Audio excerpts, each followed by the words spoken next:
Hello and welcome to our show here, Point and Clink, here on twitch.tv/live action roleplay. So, our topic for today is supernatural and the occult, and here are our lovely presenters. And we're going to introduce everyone one by one. I'm going to start off with Trevor. Say hi, Trevor.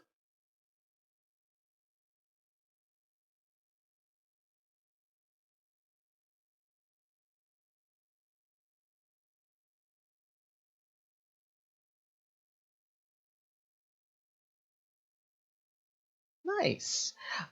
Next, we're going to go to Diana. Say hi, Diana.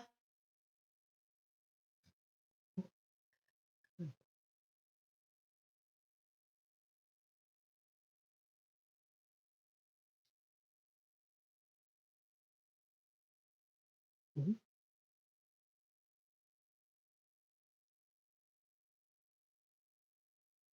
Nice. And next, we go to Bria. Say hi, Bria.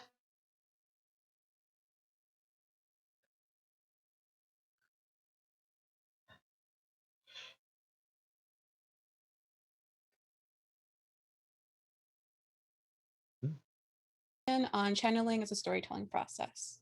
Okay, so it looks like we may have to do these intros again because luckily the chat has told me they cannot hear you.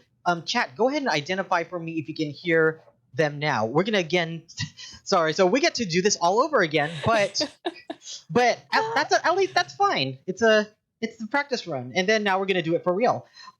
So Trevor, let's have you introduce yourself. So hi, Trevor. Hi, I'm Trevor Goodall. I'm a maritime archaeologist, and I'm going to be presenting on maritime magic and seagoing superstitions. So I hope you feel like you're going to enjoy this ghost stories and superstitions and sea monsters, etc. All right, thank you. Next, we go to Diana. Hi, Diana. Hi, I'm Diana Leonard. I'm a psychology professor here in Portland, Oregon, and I normally do research on social psychology and including how it applies to live action roleplay. That's my association with Ryan and this channel. But today I'll be talking about parasomnias, in particular, those that relate to the shadowy figure phenomena and the neuroscience behind that. All right, and next we say hi to Bria. Say hi, Bria.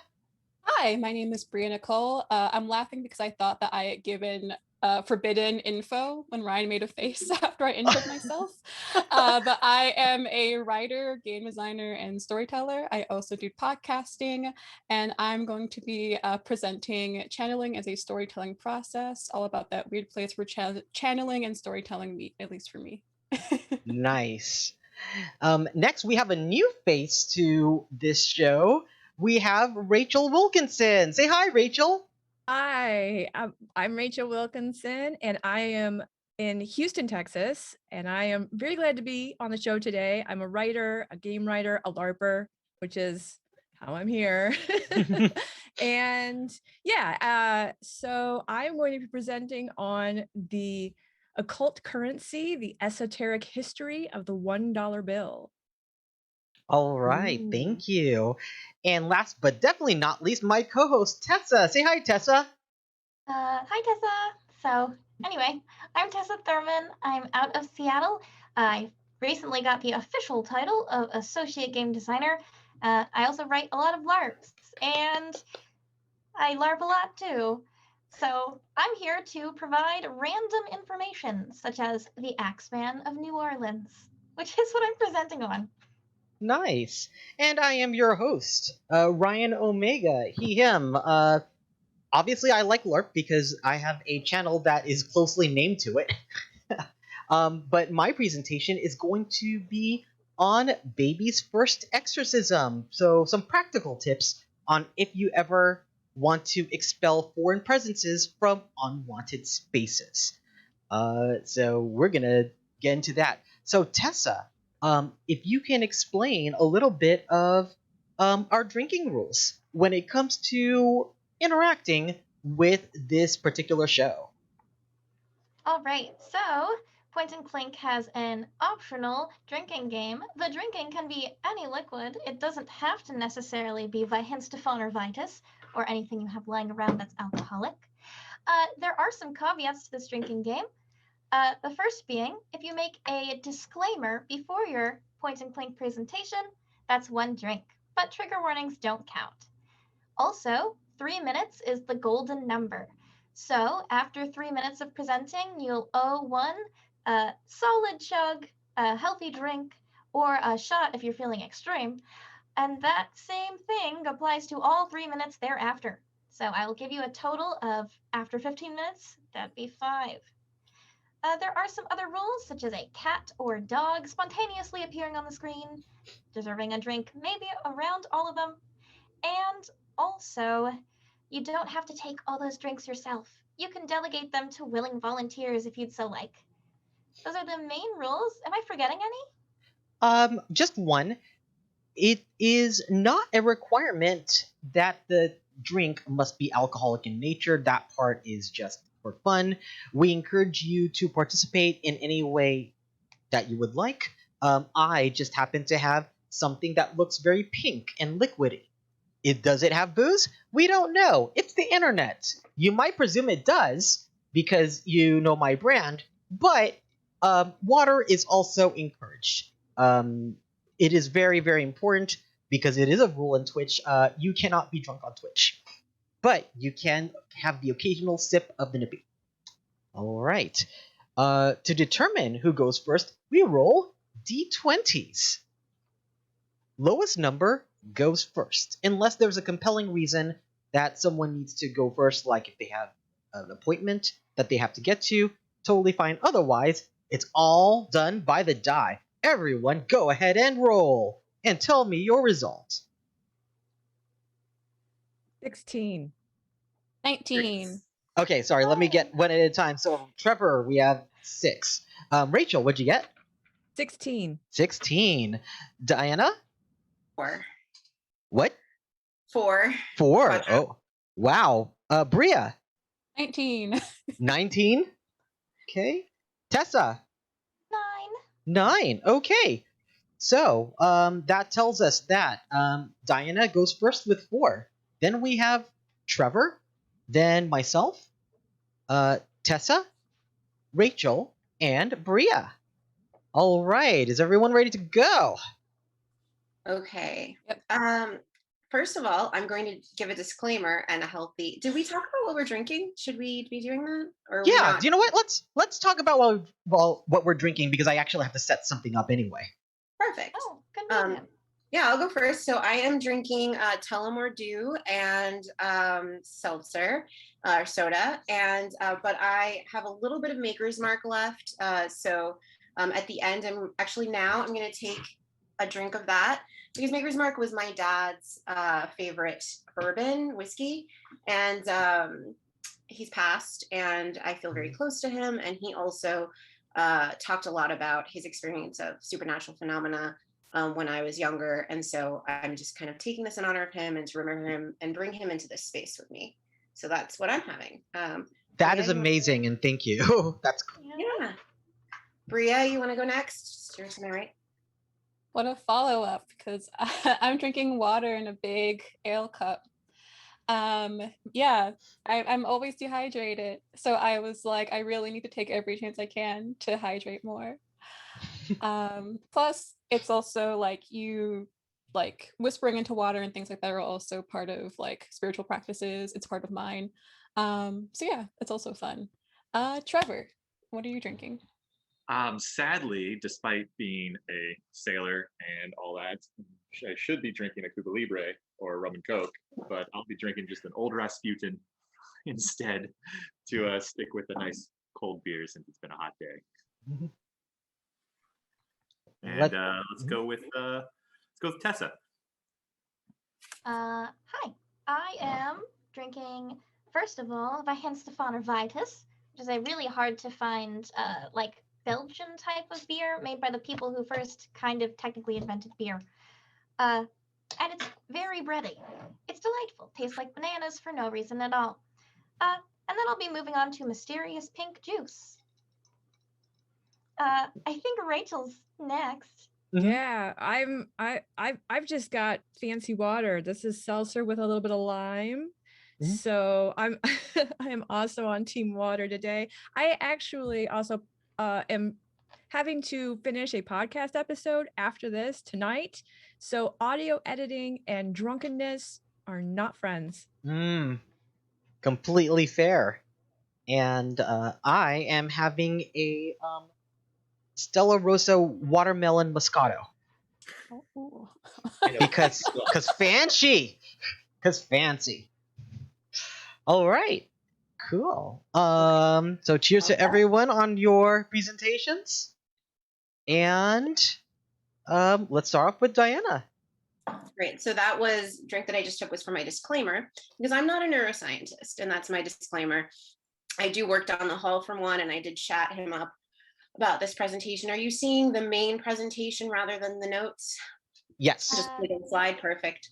And so I do have some passing knowledge of neuroscience, and I have elite access. I am acknowledging privilege of being able to access the journal articles that are behind this, so that's part of it. That's my quick disclaimer. I also have a content warning here for body dysmorphia and eating disorders. So that does come up in this presentation. I'm going to keep that over here. Okay. So in the Abruzzo region of Italy, Pen de Fece, often referred to as an evil witch, sometimes a ghost-like spirit, or a terrifying humanoid cat, may come into your room at night while you're sleeping. And so many Italians are aware of this cultural phenomenon, the Pen de Fece attack, which includes potentially in the witch form, the being placing their hand over your face, and there's a hole in the witch's hand, which if it fits with your nose, the attack can commence and involves suffocation. So the ways to ward this off include not sleeping in the supine position, which means don't lie on your back, place a broom by the bedroom door, or putting a pile of sand by the bed or salt under your pillow. So this example of the nighttime intruder is actually available all over the world. So there is the example of the figure sitting on your chest while you're sleeping, which is known as the incubus version. And that's very common. For example, in Japan, there's the makura geshi, which imposes kanashibari, which is the sleep time suffocation. Also in New Finland, they have the old hag. In Egypt, there are attacks by Islamic-inspired jinn, and some scholars include space alien abduction phenomena in this category as well. The Choctaw also talk about shadow beings, who I won't name because of the taboo, but that they also are drawn to individuals who have negative feelings and thoughts and can indeed eat your soul.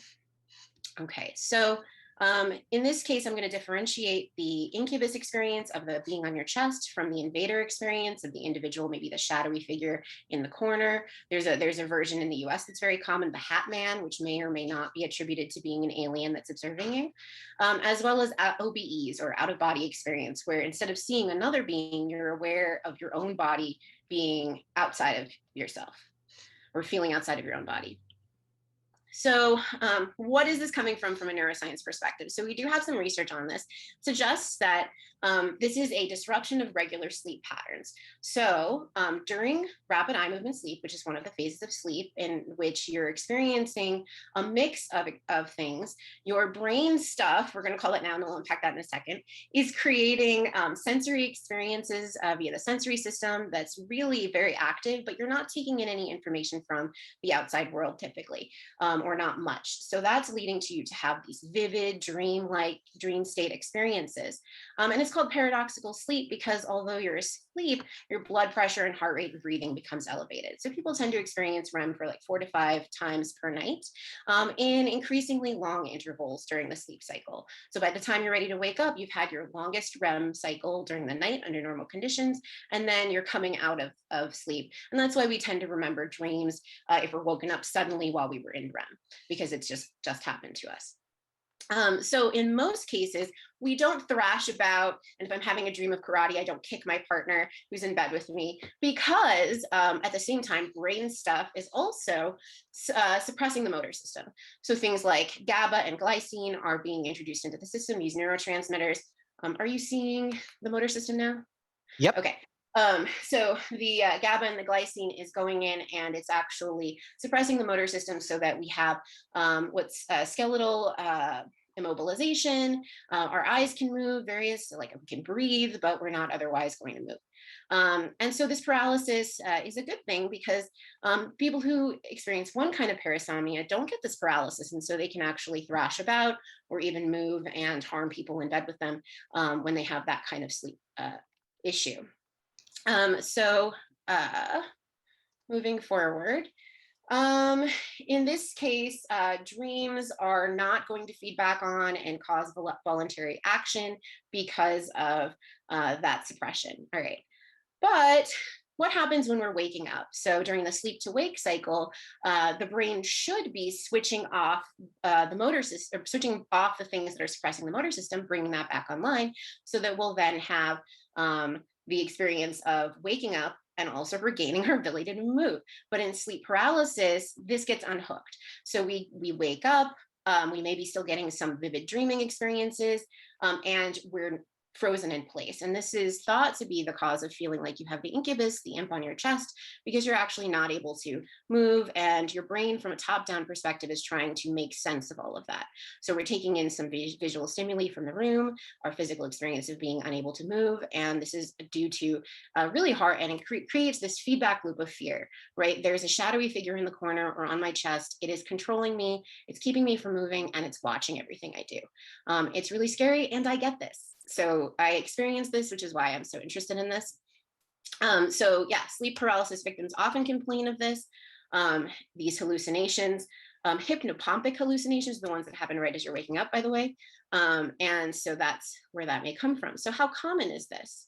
How common is this sleep paralysis that occurs because of the motor system? So the incidence of sleep paralysis in adults is very interesting. About at least 8% of people, maybe as low as 4%, experience sleep paralysis. And then a smaller percentage of that, like 5%, are reported in the conservative cases to experience the shadowy figures that accompany it. But this can vary. So this experience has onset around adolescence and peaks around age 30, which when I read that, I was like, that happened to me. And the thought is that around adolescence, the reason it kicks on is because we're having all these identity sort of crises and trying to figure out who we are. And it's also when things like anxiety and depression can start off for the first time. And those things are precursors. So what are precursors? If you have sleep paralysis and these sleep experiences of the shadowy figure, it doesn't mean that you have a mental health issue necessarily, although anxiety and depression can be associated with it, as can certain types of drug use. But it also may be up to 50% genetically predisposed. So you could inherit this as well.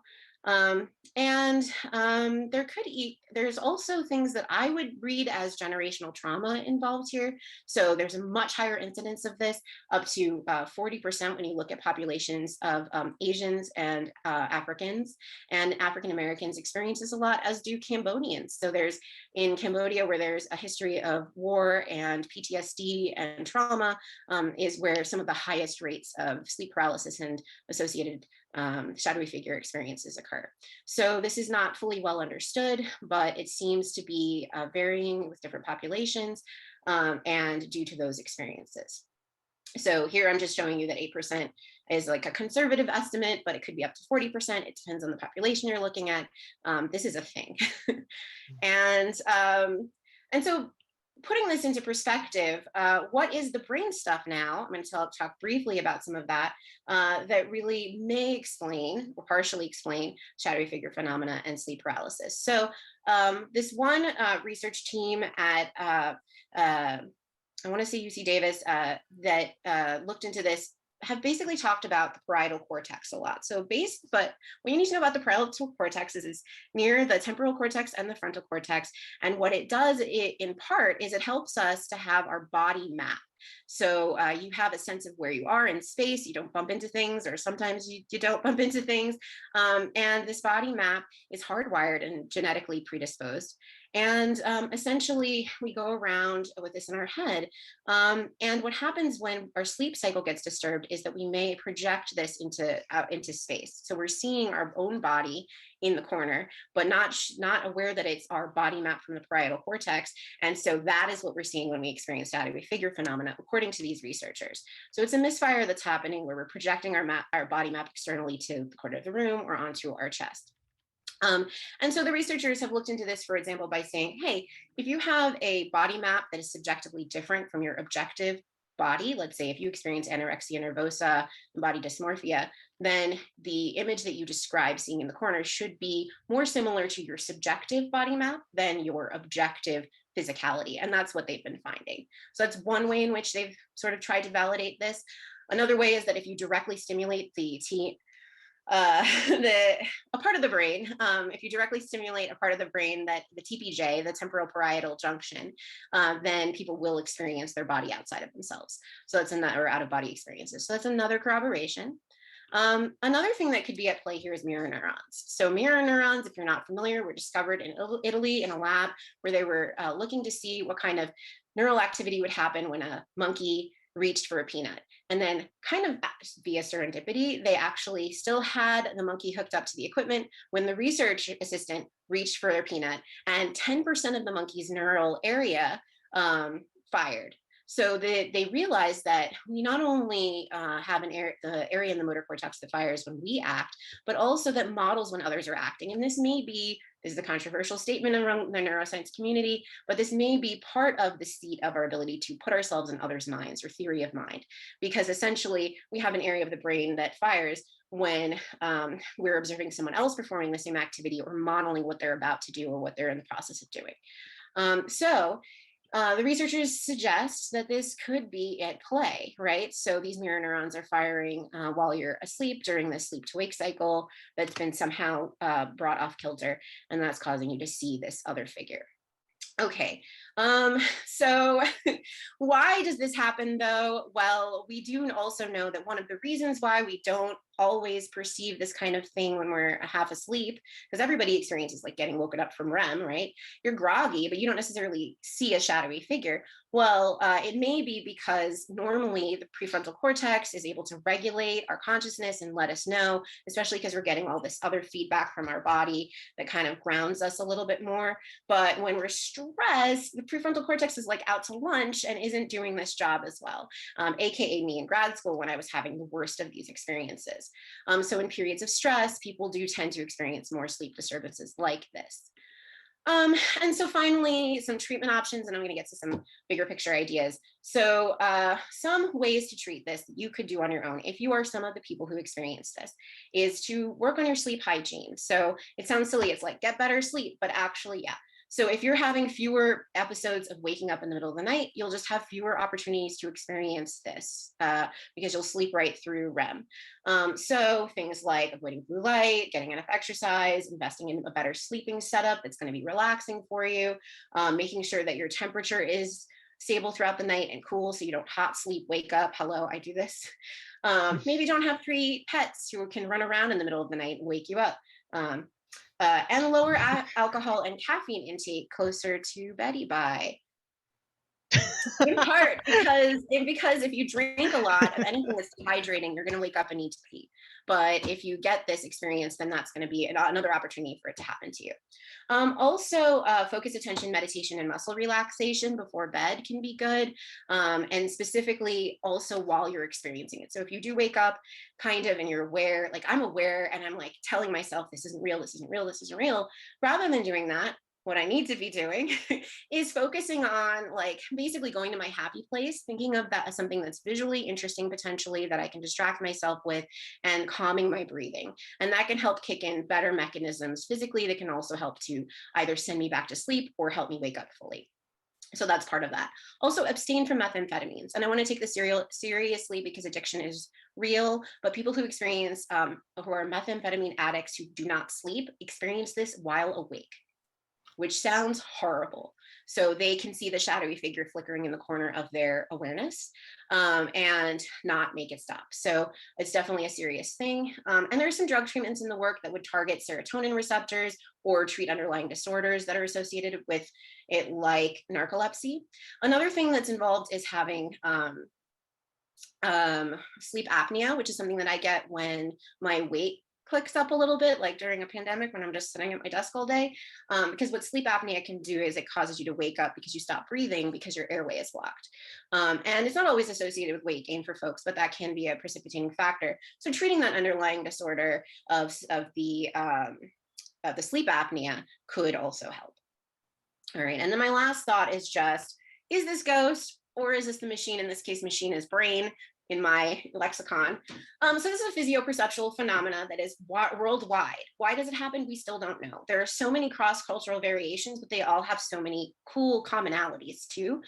For instance, I want to focus on the idea that this being is targeting you because you've sort of delved into bad thoughts and feelings and given them too much weight in your life. I think that's really fascinating. Stress and trauma are that precursor, but it could be other things. And no one has a neuroscience answer yet, although there seems to be a system in play that is an interlocking system of the prefrontal cortex, the parietal cortex, serotonin, and just sleep disturbances kicking this off. So that's it. Thank you very much. These are my references. And I am ready to take my, how many drinks? Oh my God. Right, it's not Yeah. too bad actually. It's only like 13 minutes and change. So it's only, 3, 6, 9, 12. So only 4. Oh, geez. Sounds bad, but it's only 4. All right. So, when are you going to sleep? Like, Yeah, sleep hygiene. Were you just given some sort of rule to avoid this? So yeah. I took one. Does anybody want to have a sip for me? Trevor, thank you. I'll have one. Jack. Okay, thank you, Ryan. So that'll work on my, oh yeah, I think Bria. the last one, yeah. Thank you. Yeah. That was incredible. Wow. That is so very cool. Questions. Either questions from the audience or questions from the other presenters. I have a question. So in my silly perspective, the TPK theory, or TJK, blah, blah, now I'm forgetting my brain. Now I'm terrible. I'm a terrible student. I think it's TPJ, which is why I paused, because I was getting a whole bunch of different acronyms also jumbling, wanting to come out. That part, Yes. can put us into like third person camera mode instead of first person camera mode. That's wild. Like perceptually, that's just wild to me. I've never heard it explained that way, but that is pretty cool. Yeah. Has anything? I mean, I've never had an experience like this before, but I know plenty of people who do.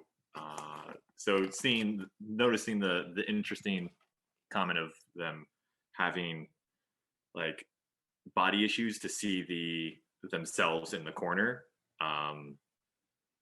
Like, has anyone used that to help people with like body dysmorphia?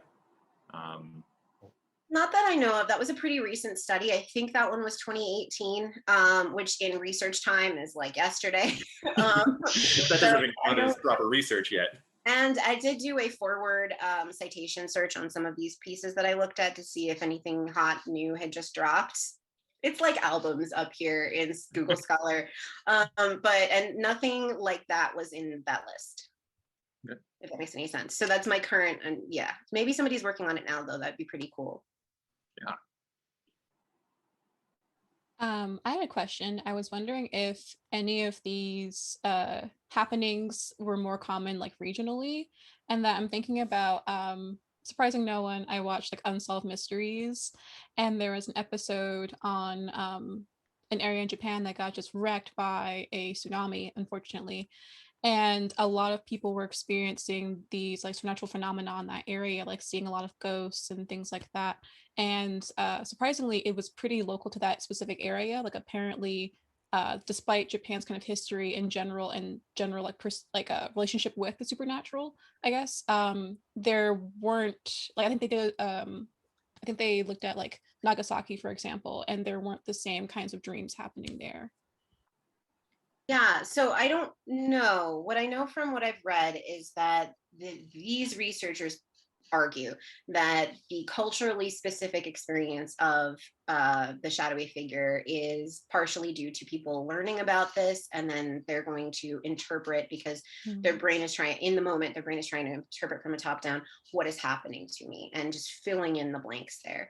And so they have a ready-made narrative, right? And so that is that explanation. And then coupled with a whole slew of people in the same area experiencing PTSD at the same time, and then having these dreams and then talking to each other, that would follow from that explanation.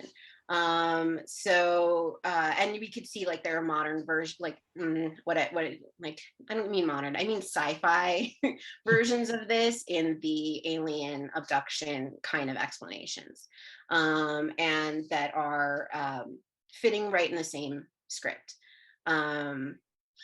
So yeah, that's all I know about that.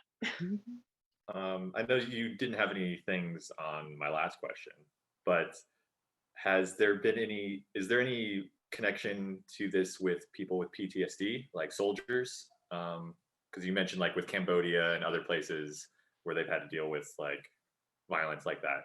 So I didn't come across any particular research looking specifically at veterans and soldiers experiencing PTSD. I have a slight tangent, which is that I think I had a friend who was a sniper, and part of that work requires extreme use of this region of the brain, because you are actually trying to put yourself in the shoes. This is very dark stuff, content warning.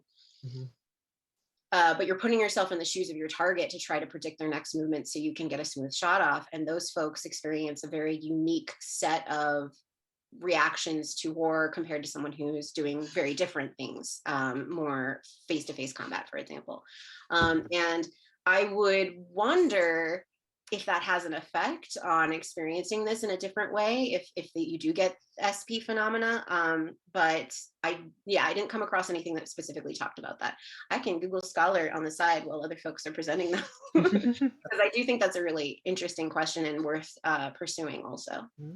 Because one of the things I was pissed off about, honestly, is one of these articles was like, this doesn't really have a very serious effect, so we're not really there's not any treatments available for it. And I was like, not a serious effect, huh?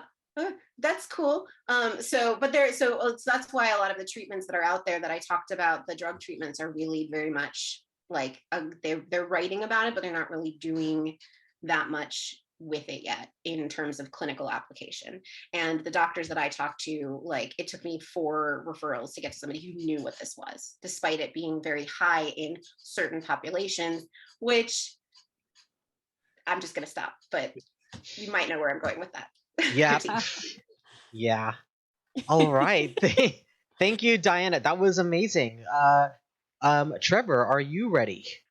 All righty, let's see if I can get this going all proper like. Okay. And let me know when you'd like me to start the timer, I guess. Let's see. Huh? Ha. Everyone can see this? Yep.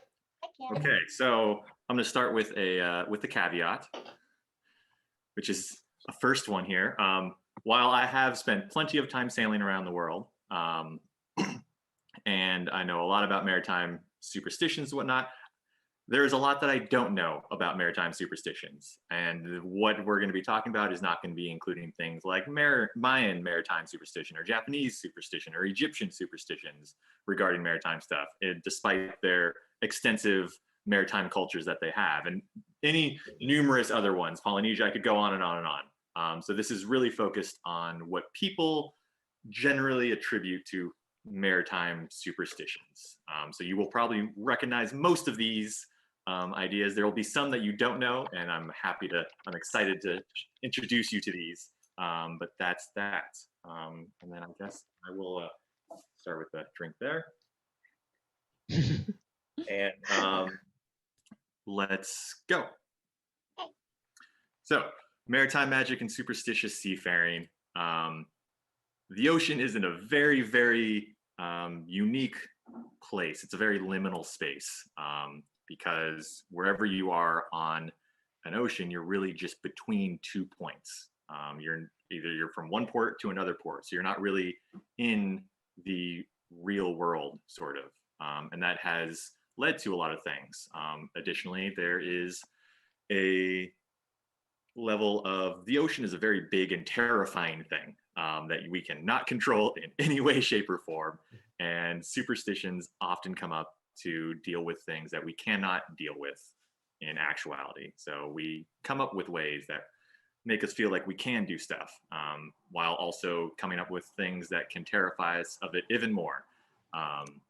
So let's start with some of those here. So we'll go with everyone's favorite ghosts.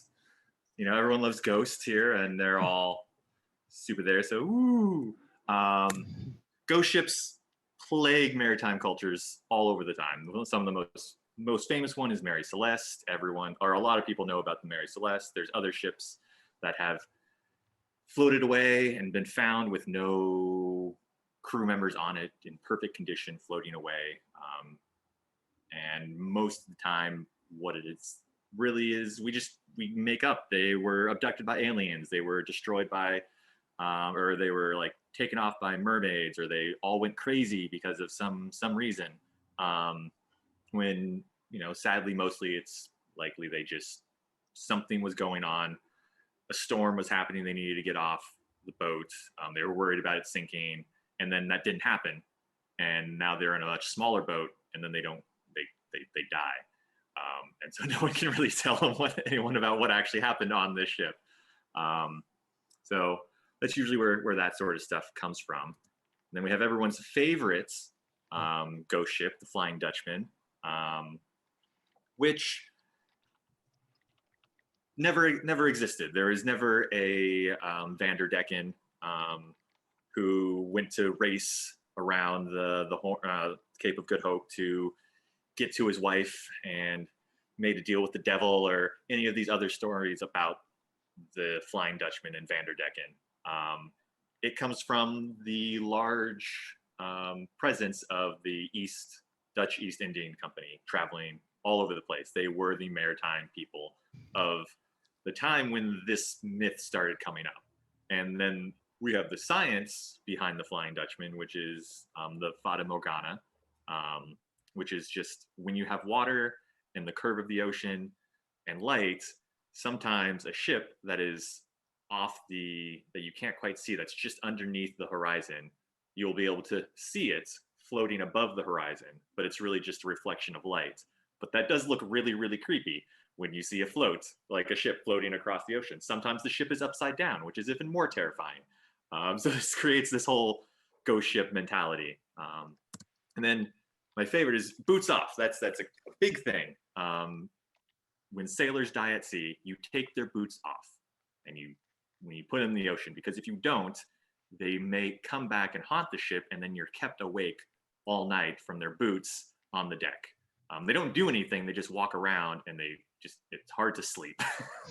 But these are just like the ghost sort of things that come up with maritime superstitions. And after ghosts, let's go to monsters. There are all sorts of monsters in maritime culture. Mermaids and sirens. That is really just seeing things that come out there that you can't understand. I mean, most people have heard that many of these mermaids and sirens were dugongs or manatees, and I don't know how you actually mix that up. Like, I mean, if you've seen a manatee, they don't really look like a mermaid or a merman or anything except like a manatee.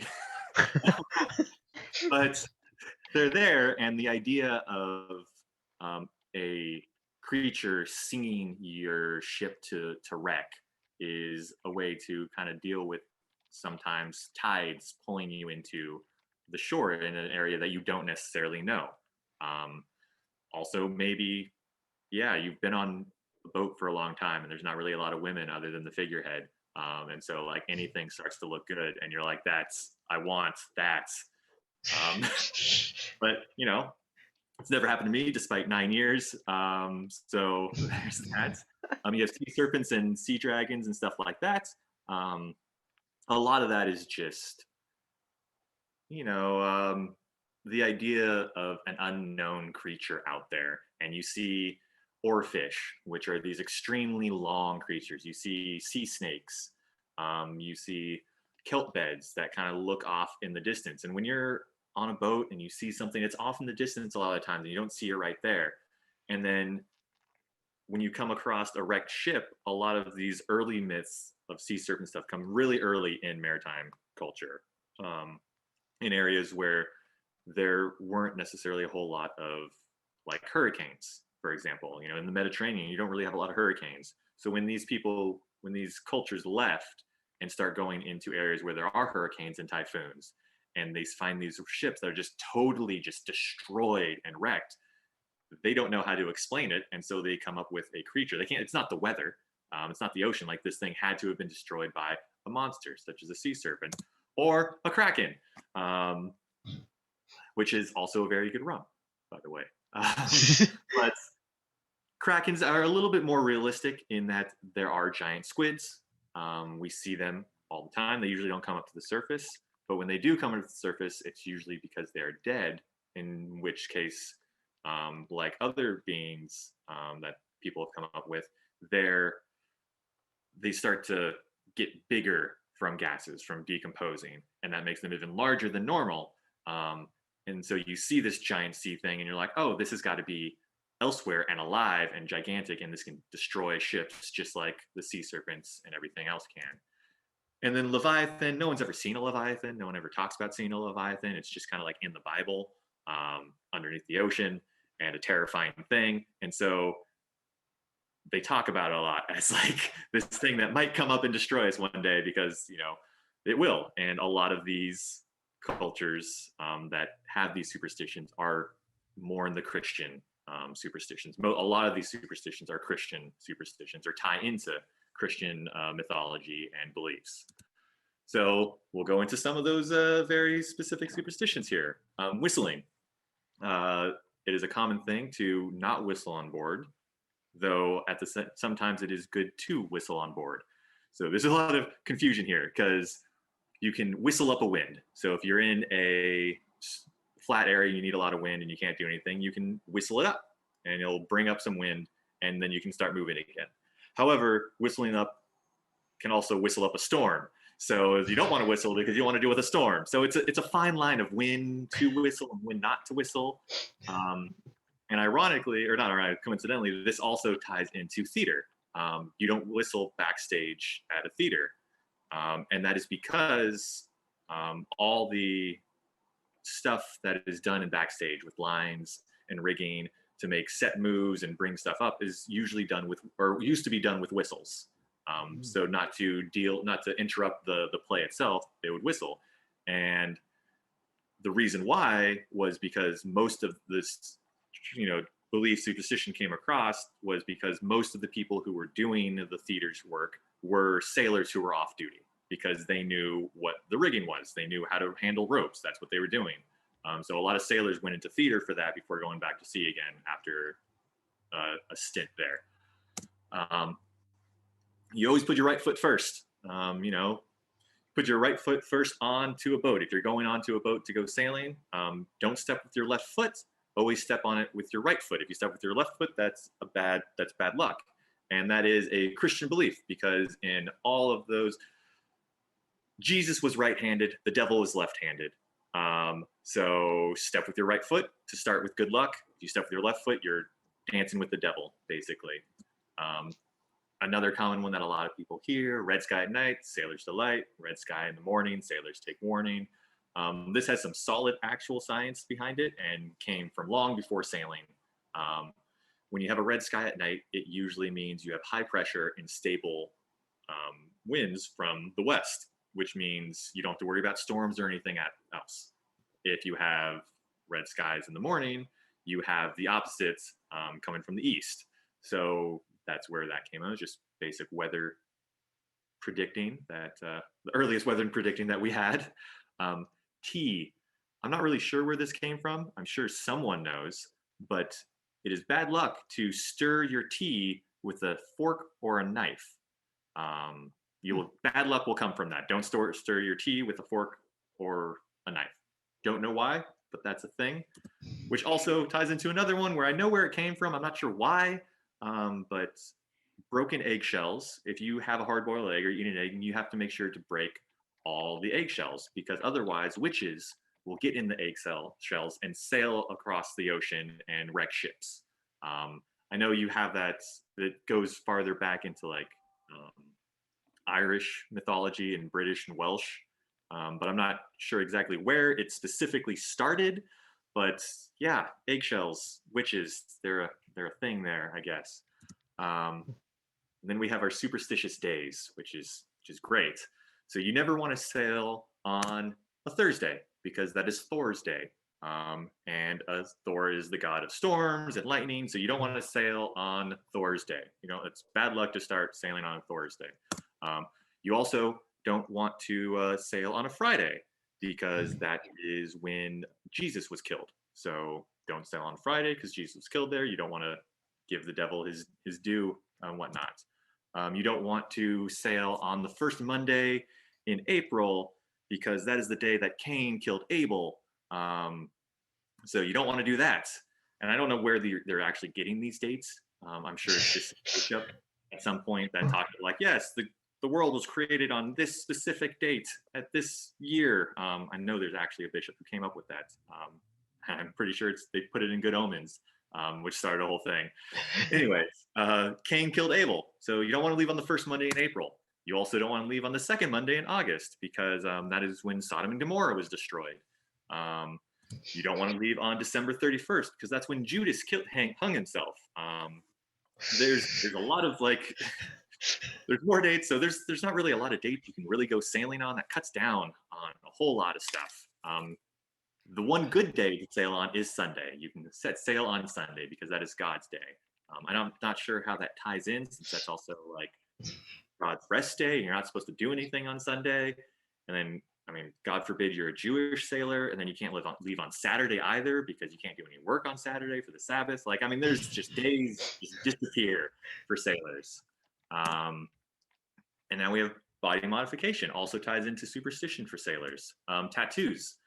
As you can tell, sailors always have tattoos. There's a Rum, Sailor Jerry Rum, tattoos. He was a tattooist. Sailors love tattoos. A lot of these tattoos have specific meanings. Usually they're good luck meanings. And some of them are, just kind of general good luck or guidance and stuff like that. But some of the best ones are cocks and pigs. You put cocks and pigs on your feet, because if you tattoo them on your feet, and you fall overboard or the ship sinks, you will not drown. The reason for that is because pigs and roosters and chickens often survive shipwrecks. And so they're not really particularly well known for swimming, but they are usually put into like wooden boxes, which do float. So sailors would do that because it would help them sail. Crosses also on the bottom of your feet, because they would scare away sharks, because sharks are the devil's fish, and they would be scared by the crosses. You'd have to get that tattooed a lot. You walk on those feet barefoot a lot. Those crosses are going to disappear real quick. But that's what they would do. And you have other tattoos that you can do, but those are just, put a compass on you to help guide you home, swallows to bring you back to land, that sort of stuff. And they also have piercings. One of the piercings, the main real piercing, is a gold earring. I have a gold earring for the same reason. I'm superstitious. I'm a sailor. This is how this goes. And that is not so much as a superstition as much as it doesn't help the sailors, it helps other people is what it's for. Because if you fall overboard, it is a common belief that if a body washes up on shore and you don't give that body a proper burial, the sailor will haunt you and your family and descendants for all eternity. And you don't want to do that. But also, burying someone properly costs money. Like, you got to pay for the coffin, you got to pay for the plot, you got to pay for the priest, you got to pay for all this stuff. And so sailors who are not dicks decided to put a gold earring in their ear so that when they came ashore, the earring would pay for their burials. And then they wouldn't be stuck on Earth for all eternity, haunting these poor people. But also these poor people wouldn't be haunted by this angry sailor ghost who's probably cursing at them and maybe sitting on them while they sleep to really fuck with them. Now, not on my ship. There are a lot of things that you don't want on your ship. The first thing is women. You don't want women on your ship because I'm not really sure. There's you don't want women on your ship because the ocean is referred to as a she. Ships are also referred to as a she, and so if you have a woman on your ship, you will anger either your ship or the ocean, and they will wreck you. However, if that woman is naked, then it's okay because bare breasts calm the sea. And that's why many figureheads are of mermaids and women with bare breasts, because it's just believed that they will calm the ocean. So if you have women on your boat, make sure they're naked, and that's the only way it's okay and good. Really, it's more likely that they don't want to have distractions for the sailors after a long time, or cause problems with sailors in fighting with whatnot. But that's the thing. The second one is bananas. You don't want bananas on your ship. Bananas are bad luck. If you have a banana on your ship will sink. If you have a hold of bananas, your ship will most definitely sink.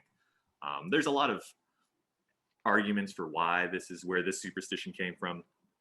People say that, there's poisonous spiders in the bananas, and they'll bite sailors, and sailors die. There's bananas go bad and release a gas, and so when they do that, they will poison people, and people will die of methane poisoning or whatnot. The more reasonable reason does have to do with the bananas going bad, in that bananas were a high value item, but they go bad really, really quick. So if you want to make a profit off of your hold of bananas, you have to sail really quickly to where you want to get them. And that means you're going to take risks. You're going to go places where you shouldn't go. You're going to push your ship farther than you should.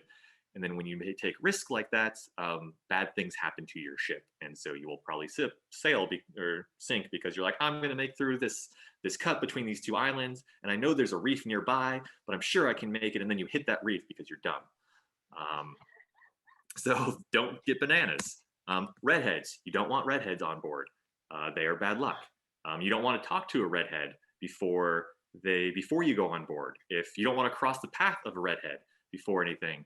And this goes back to Judas was a redhead, apparently. I don't know where that came from, but yes, Judas was a redhead. So don't do anything with redheads. If you are unfortunate enough to cross one's path, you need to make sure you say hello first before anything else. Otherwise, you'll have bad luck. And if they say hello first, you have to basically give blood, is what the argument is. So that would usually mean punching the redhead in the face and getting a bloody nose. There's your blood. Now the redhead, there it is. Everything's good. Plus they're, Judas descendants or something. I don't know. Sailors can be very, very strange. Flat-footed people, likewise, just as bad luck as redheads. Don't cross their path. Don't have them on board. That's probably more there is a belief that flat-footed people would fall off the rigging because their feet are flat, and so they couldn't get on the rigging. And then you have a dead body, and then dead bodies are problems. And then you have to make sure you sew them up in a bag. You have to take their boots off. You got to make sure that the earrings on their ear. You got to toss them over. There's a whole thing. You just don't want to deal with a dead body on a boat. So flat-footed people, they fall off. Don't put them on there. And that's it. So I have been on the ocean for many years. I grew up on a boat. I sailed around the world on a boat. I sailed from 5 to 14. I've seen a lot of weird stuff on the ocean. There's a lot of superstitions out there. There's a lot of unexplainable things out there. We know more about our own galaxy than we know about our own ocean. So who knows? There might be truth behind some of these superstitions, but more likely there are logical explanations for it. And yeah, boom. Woo! Boom. That was really good. I will never dye my hair red and grab a bunch of bananas and go sailing because I am flat-footed. Unfortunately, but also fortunately, I guess, you did have quite the time. So that'll be 3, 6, 9, 12, 15, and 18 for a total of 6 total owed healthy shreds. I can do all of that if I'd want, but I'd like to have some help. Yeah, I will help I'll you. help you. I'll help Thank you. you. It's 3 people helping. Yay. Yeah. Wow, Cool. geez. Okay, you might only have to do one. That was a lot of volunteers. Yeah. I'm just gonna finish this, and we'll be good. I do have a question for you though. Since you Yeah. said that you're a sailor, I'll let you pick which one of these you want to answer. Your favorite superstition or the one you actually believe? Ooh. The superstition that I actually believe is so like I have this earring because I do this, but that's kind of more of like a cultural tradition thing more than That's like symbolic. No, no, superstitious. no. I Yeah. want to know the one that you So- believe is going to happen. Dolphins are good luck. Oh. Oh, So if a shark is following your ship, that is bad luck. If you have dolphins in front of your ship, that's good luck. So that's I've come across numerous dolphins. I've heard them before they show up. That's a whole other thing. But there's always been good luck after I've seen a dolphin. So I'm gonna stick with that one. That's the one that I do believe. excellent. Thank you. All right, chat. If you have any questions, go ahead and ask them. Meanwhile, I'm gonna bio real quick before my presentation, so I'll be right back. I just want to say my friend's gonna be really happy to know that the ocean is in fact a lesbian. Like that's been confirmed. I feel like that's really Absolutely. why you can't have women on the boat. So the ocean's gonna be like, oh my god, and like, but if you have Maybe boobs, I guess that's it's why the like, sea is calmed. Because right. you have these beautiful breasts the entire time. It's like Exactly. distracted. So Eric, there is that is definitely actually a superstition that the sea wants what it wants and will take what it wants. And if you get in the ocean, it will most likely take you and you'll drown anyways.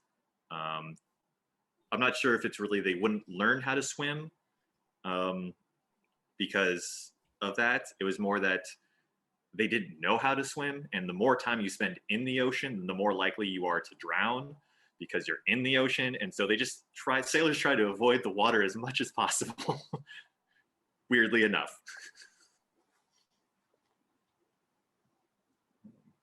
Yeah.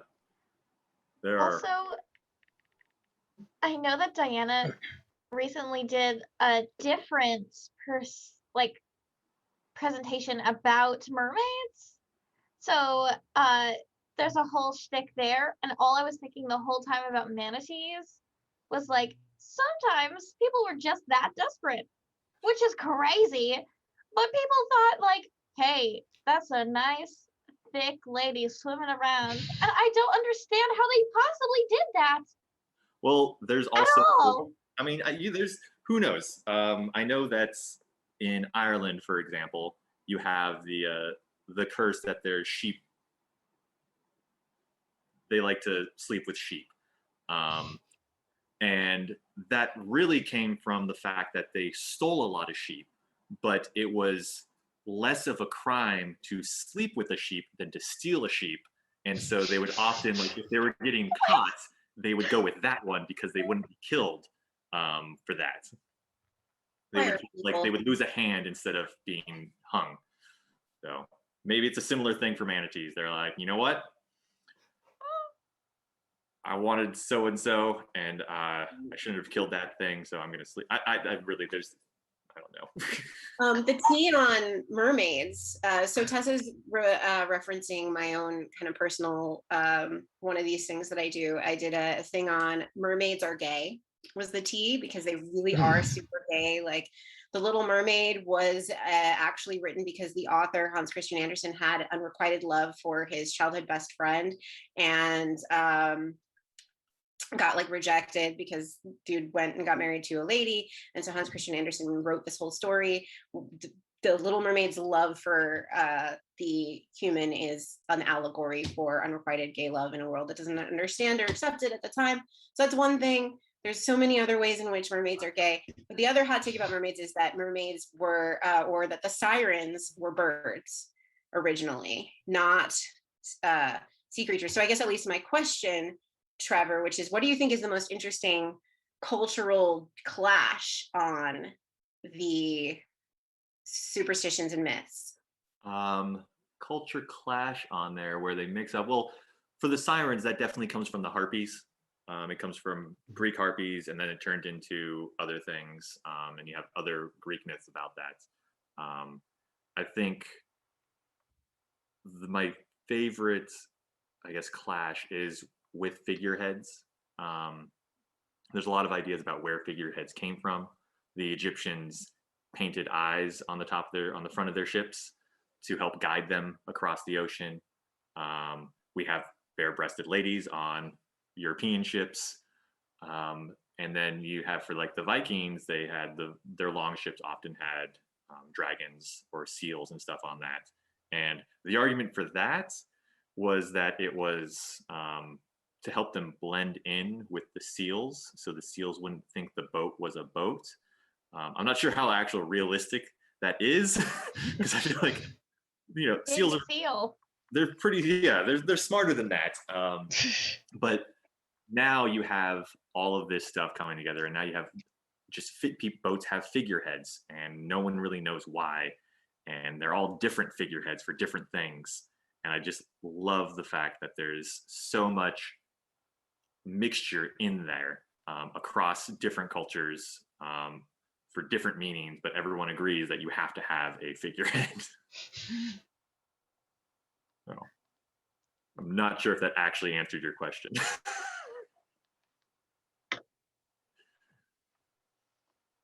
So if you have a dragon-headed figure with breast exposed, you have everything covered. Is what I am hearing? Just throw Loki on the front of your boat. Yes, and it'll be fine. And big eyes. Yeah. All right, cool. Thank you. Before we move to the next one, can I quickly answer the question from my Q&A about veterans? I dug up a little bit during that. Yeah. So what I was able to find real quick is that, it seems like unsurprising. So in a non-veteran focused study, it looked like 85% of those with PTSD experienced sleep paralysis. So definitely higher rates with PTSD. And so there's been some studies that have looked at it with veterans, and a PSU study in the 90s had veterans keep a sleep journal. And they found that in the PTSD group, those who had been diagnosed, 60% reported hallucinations in the sleep hours, compared to 19% in the non-PTSD diagnosed group. And that was statistically significant of an increase or of a difference. Yeah. So definitely something worth looking into more, but that's what I was able to find real quick. Great. Wow. That's a lot. That's significant. Holy cow. Yeah. Wow. Okay. I guess it is my turn. It is my turn now, and let me go ahead and switch the screen here. And so my go ahead and start the timer. And my presentation is on baby's first exorcism. That's just the name. What it is, we're not exorcising babies. Basic tips on expelling foreign presences from unwanted spaces. And so the first off is what do people think of when they think exorcism? Take a wild guess. Oh, should The we see your Exorcist? slides? Yeah, usually it's I think Bria got in one. It's The Exorcist. So many people think about The Exorcist, this movie from 1973. It is the most iconic, or one of the most iconic, but definitely most profitable horror movies of all time. However, sad to say, most cases of exorcism are not like The Exorcist. They are not that exciting. But let's go into why, and part of it is going to be the definition. So, according to Louis Jacobs, exorcism, a concise companion to the Jewish religion, religion. The definition of exorcism is the religious or spiritual practice of evicting demons or spiritual entities from a person, an area that is believed to be possessed. So one thing I forgot to mention is a lot of this presentation is going to be based off of my experiences of having performed these rituals. I've conducted probably somewhere between 40 to 50 of these at least in the past 20 years. So there are some commonalities from all of this that I have performed. It's not something that I talk about for obvious reasons. In some of this can get very weird, but I'm going to distill it to just basic elements, trying to use as neutral language as possible. When I say neutral, as in not necessarily engendered of any particular faith, and just going off of straight observation and experience. So, um, so with that in mind, I have Omega's definition of exorcism. So, and that is the removal of unwanted spiritual presences claiming domain over an instance of the material plane. And these there are four particular elements that are very important. One is unwanted.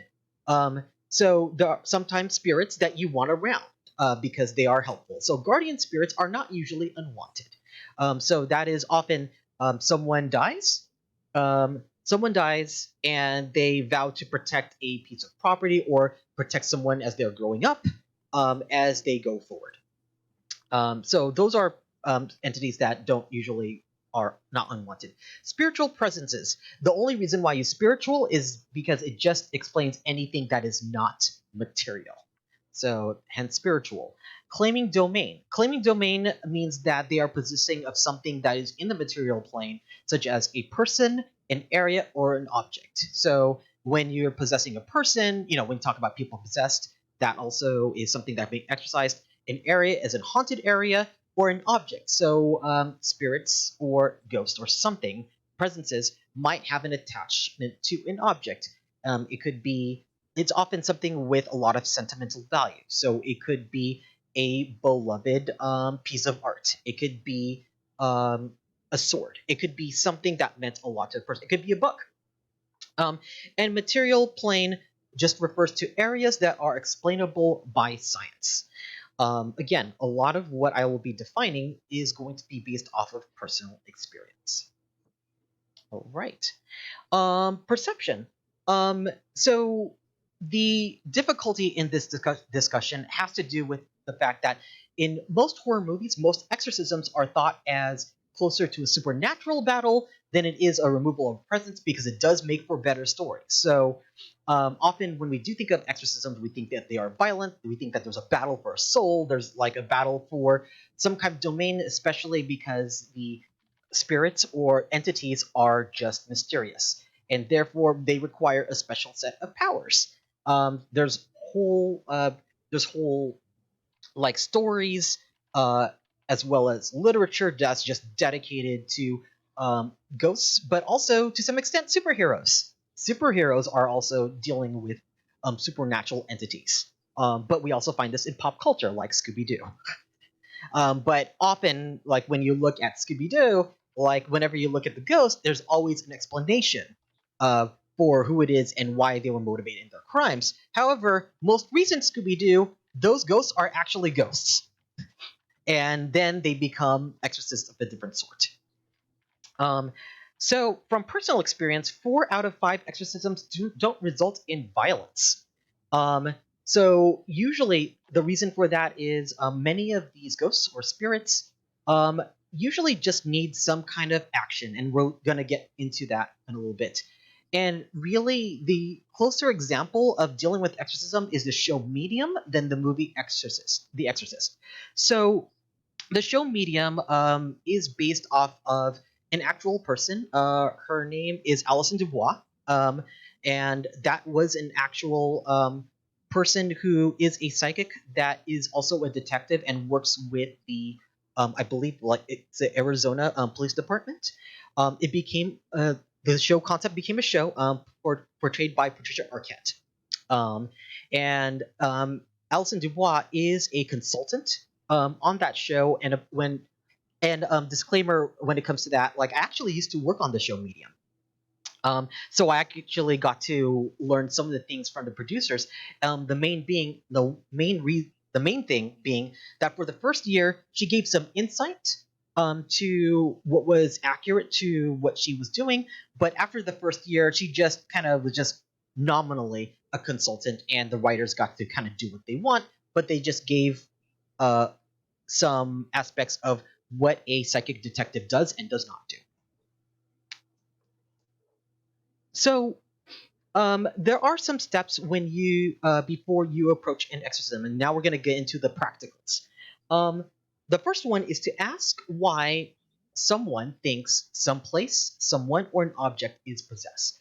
And these are usually observable instances. So before you think, okay, I see a ghost, you ask them why. So you will, so they'll say something like, they'll hear noises at night. Someone is acting funny. So these are things. So instead of just going off of hunches, you do have to articulate what these things are, because I feel weird might be, might be significant, but you still have to look at what are these observable things. And I feel weird might be observable, but there has to be more than that. And the second thing is to find first any possible reason based off of logic or science for the instance. So I hear weird noises. It could be the house settling. It could be you have stray dogs that are that just howl in the middle of the night. And it doesn't mean that uh, there mean that there isn't something to it, but always eliminate all of the possible science or actual observations before you continue with your investigation. Because most of the exorcism really is an investigation before you get rid of the spirit or get rid of the entity. Number 3, consider the state of mind of the person relaying you these experiences. If someone is in grief or in mourning, if someone's really, really angry, that will affect their perception. Number 4, if the presence used physical force against a person prepared for violence. When I say physical force, that means there have been instances that I've encountered where they shove the person against the wall, they throw the person against the floor. In one case, they threw the person down a set of stairs. That has happened. And in 1 or 2 cases, and this is not something that's often discussed, this entity has committed sexual assault on the person involved. That is a thing that can happen. If they're willing to use physical force against the victim, they're willing to use it against you. So you have to prepare for that. We will talk about that in a bit. Number 5, if you dismiss the claimant as having a mental issue, in other words, if you call them crazy or insane, you should not perform this. And because if you assume that this person is not in their right mind, you will not be actually able to deal with removing the presence involved, because you will always assume it's something wrong with them. Do not do this to even pretend to satisfy them, or do it as a joke. They will now become more dependent or reliant on you. I have never done this, but I have seen people do it, and then it gets them into trouble because they are either pretending to be helpful or they're doing it as a joke, and nothing good comes of it. Don't do it. So there are 2 types of presences that I have been able to that I kind of classify things into.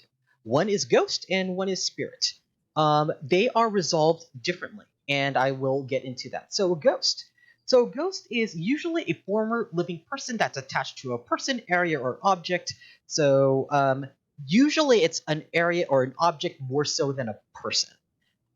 So that resonant energy just stays with an area, so that we know that as hauntings, either an object is haunted or a place is haunted. Not usually a person. I have not encountered that. Doesn't mean it doesn't happen. I just haven't encountered it. They're almost singularly focused on a goal that is keeping them there. So some examples. A 5-year-old, a girl that died when she was 5, believes that this is her house and someone else moving in does not belong there, and she will scream at them. She will throw things at them. And so the goal for that spirit or that ghost is that they just want to stay in their house. So that is an example. They are a shell of their former selves without full memories. Usually ghosts are there, only concentrating on that one thing. So they're there to protect the house. They're there to follow somebody. They're there for like one particular thing. So if you try to talk to them about like all of their life, like what happened when they were a kid, where did they go to work, some might be able to answer, some can't, because they're almost obsessed with this one thing that they're wanting to do. And over time, a lot more of that begins to fade. They are moved by how they feel rather than how they think. So a lot of these ghosts are very emotional. They cannot be reasoned with. They generally want the one thing that allows them to resolve. One key thing: they are unaware of time. But they are very aware of place. It is not uncommon that ghosts cannot tell the difference between 3 weeks, 3 months, 30 years, 100 years. They generally cannot tell. So they only are, again, focused on the one thing, but they are aware of place. So often ghosts tend to be very local to whatever it is. So again, a house, a box. If you move the box, it follows the box. And once this goal is resolved, they can move on. So I'm gonna give you an example. Another case. There is a soldier that went off to war, haunted by Aunt's house. Um, Things included, it would leave an imprint on the bed. Sometimes the lights would snap on and off. Sometimes you would hear the door slam. But there was a point where the house got so haunted that my aunt actually had to move out of the house. And I was able to like verify that. So going into a scary part of Oakland, because that's where my aunt lived, I had to approach the house alone. The weird part was the lights were supposed to be off. They were on. They were on and working. So I approached the house. I talked to this soldier. Apparently, the story was the soldier had gone to war, came back, died, came back because it's the only place that was familiar. And the soldier had put so much value into that house that he didn't want to leave it, but didn't know that he was dead. So the condition for him was he owned the house. So for him to move on, he had to treat the house like a real thing. So someone had to buy the house. So so I had to kind of make a proposal like, okay, you're dead. You don't know you're dead, but you are. So he says, well, how do I move on? It's like, well, what you need to do is someone needs to buy the house from you. So I took $1. I said, I'm buying your house for $1 because it doesn't mean anything to you. Took $1, put it into an envelope, and I slipped it through the mail slot in the front of the door. Big flash happened, and the soldier left through the door, and then he needed a place, and then he needed to leave. So again, ghosts don't have any sense of time. So I opened a door like a portal to another place, and I said, you have 1 minute to leave. Again, because they don't have any sense of time, you can tell them you only have like a few minutes. So whenever I see exorcisms take more than a few hours, you're doing something wrong, because ghosts don't have any sense of time. And he left. I closed the door. Luckily, my mom also has these abilities. I said, check the house. She checked the house, completely unhaunted. That was the only resolve.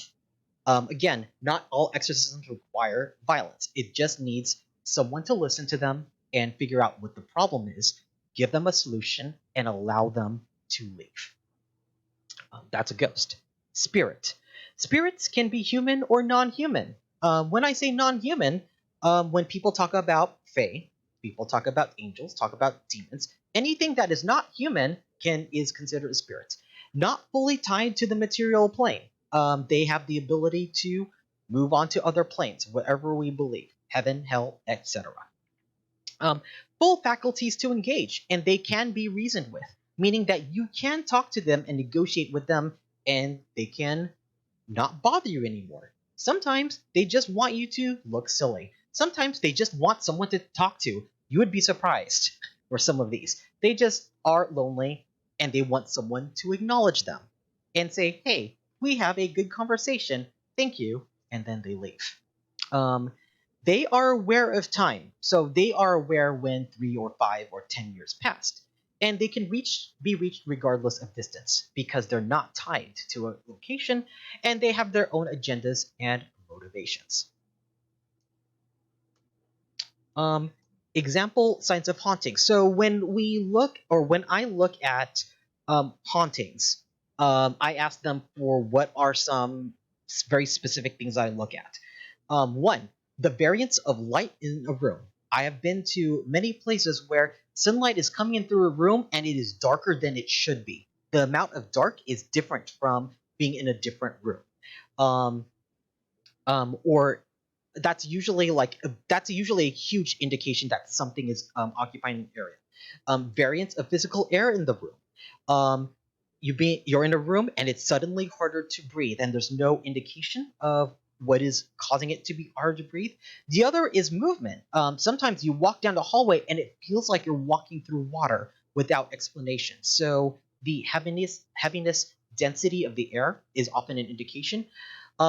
Movement of objects without tangible force and impressions on surfaces. So, like for example, like I said, imprint of a body on a bed.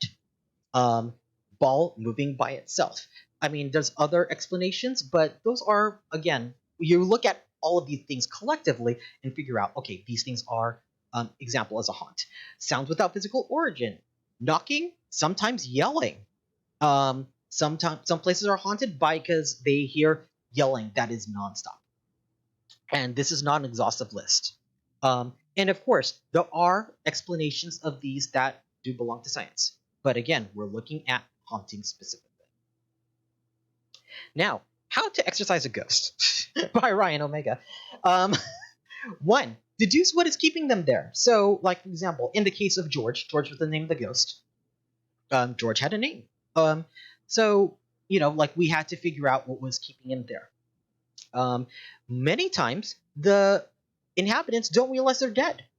So you have to break it to them gently because sometimes they will react. Sometimes they'll go, oh, I didn't know. Every ghost is different. And you have to figure out what action is keeping them there. Some might be, I want to watch my grandchild grow up, which is more of a protective spirit. And then at that point, you kind of have to figure out, do you want to keep them there or do you want them to leave? Resolve the action and then allow them to leave or have an exit. Because once some ghosts will just disappear on their own. Some of them actually need an exit, and I will get that to the very end. But for the most part, sometimes you just resolve the one thing, and that's all they needed. That's the only thing that was tying them down. Some of the things that one of the theories that I have usually when it comes to like what forms a ghost is usually some level of trauma, or a strong attachment that doesn't allow them to transcend the earth. So someone could be tortured. Someone could be a good person and tortured for a very long time, and that trauma is enough to tie them down. Someone could love and protect something so much to the point of obsession, and that ties them down to the physical plane. Something different. Exorcising spirits. Again, because spirits can be negotiated, they are approached differently. To find out what they want. Often, if a spirit is around, it's because they want to protect or guard someone. At that point, they just kind of want acknowledgement. The other one is to get someone's attention. If they're haunting someone, it's because they usually know that they can see them or perceive them or mess around with them. They usually don't mess with someone who doesn't have any inclination, or abilities whatsoever. So if you are haunted, congratulations, you have you have some level of special powers. Doesn't mean you know how to use them. It means that you are special of some way. But the big thing with spirits is establish and enforce boundaries.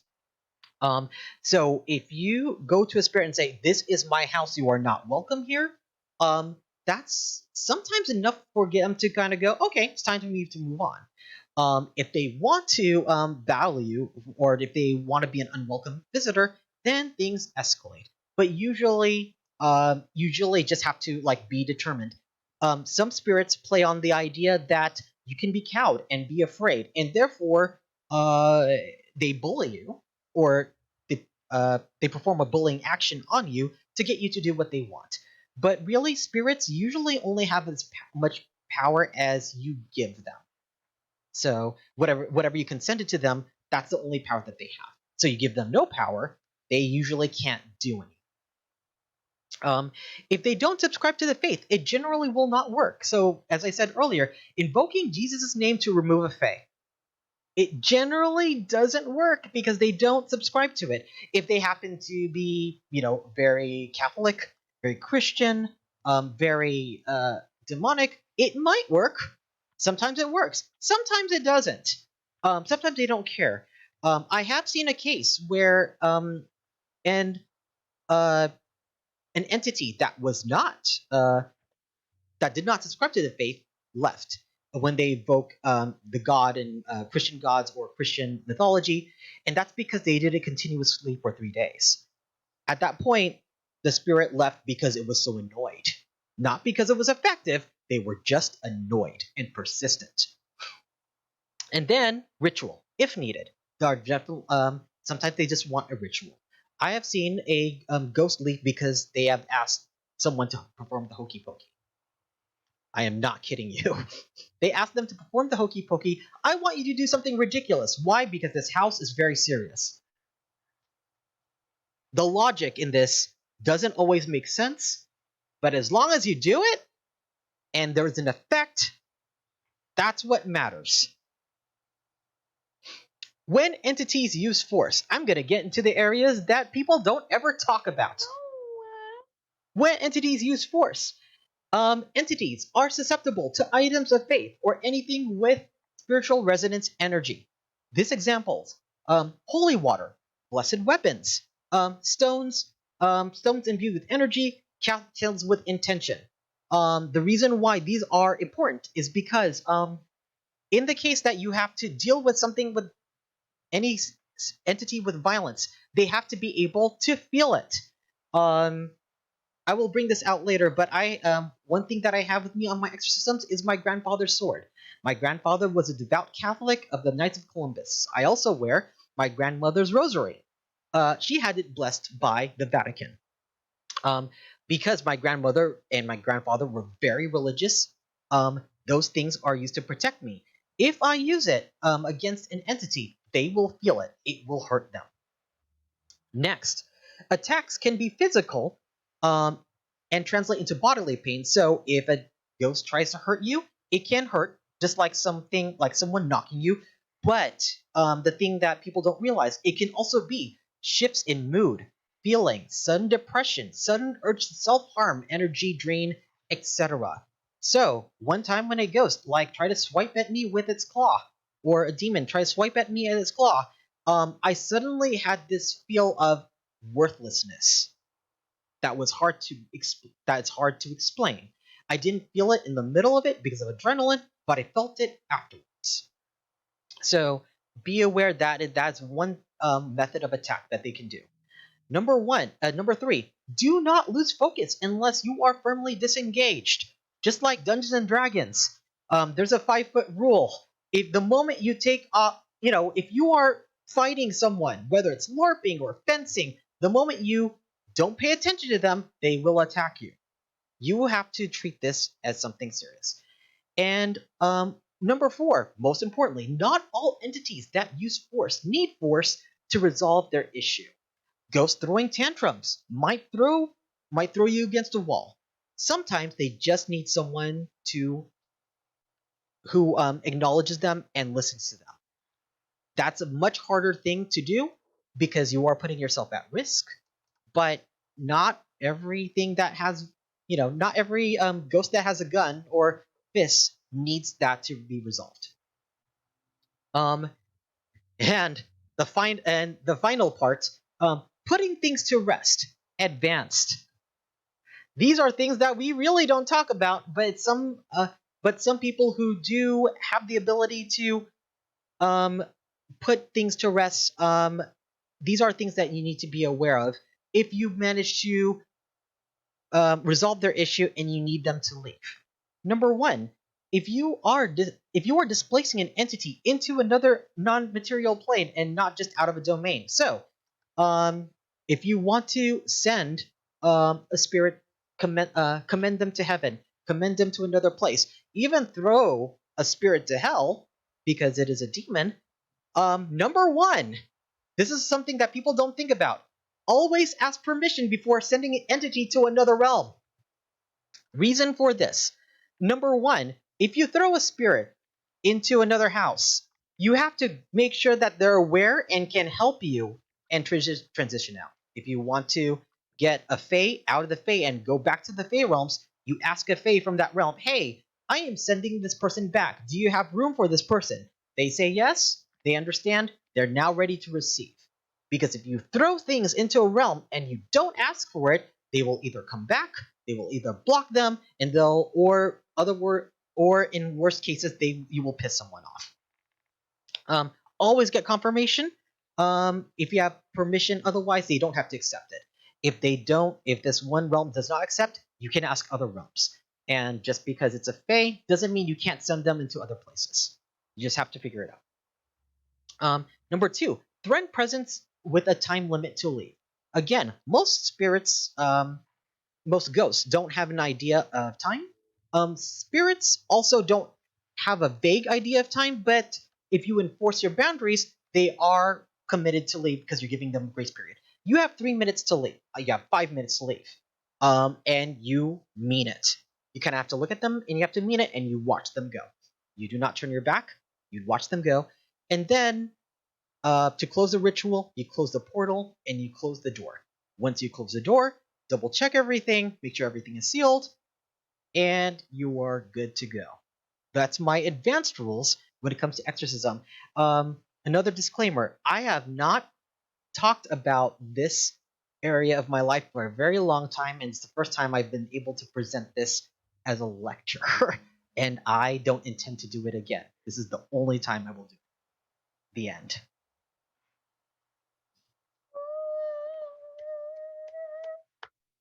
Tessa had a very, very bad time this entire time.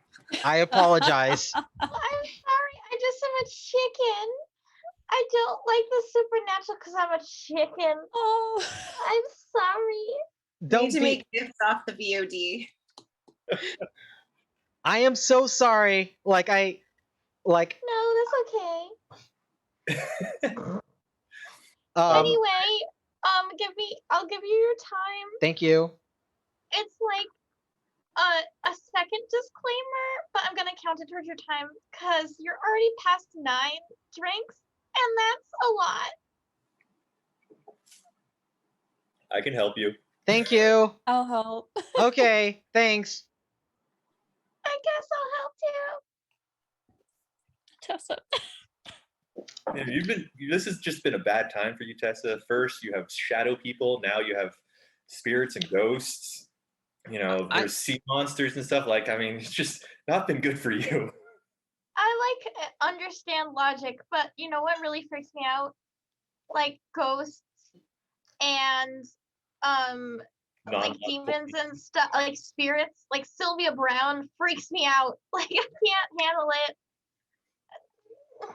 That's why I'm here. If people have asked me to do a lot of weird things, but I'm very, very fortunate that I'm able to help unhauntings, help people no longer be possessed.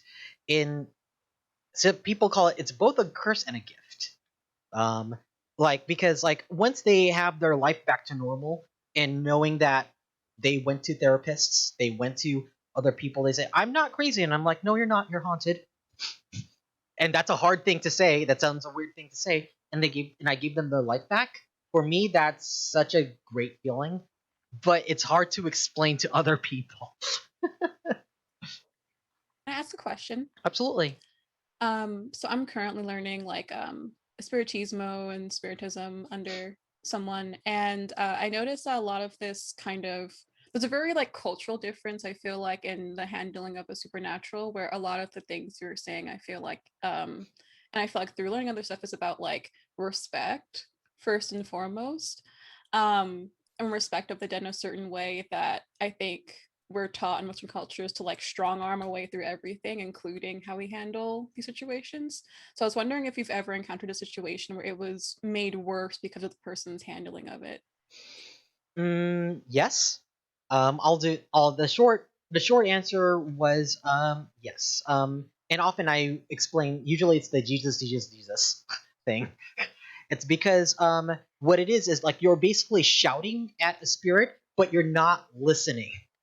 Like it's like people. If someone, I mean, I'll give you a real example. If someone came to you and was vulnerable and said, "Hey, I might be queer," and the first thing that you do is you shout Jesus, Jesus, Jesus to them, Jesus will fix everything. What do you think that person's going to react? Like Tessa is reacting right now. No, stop looking at my face. No, but also bad. It would be bad. It would be bad. Yeah, bad.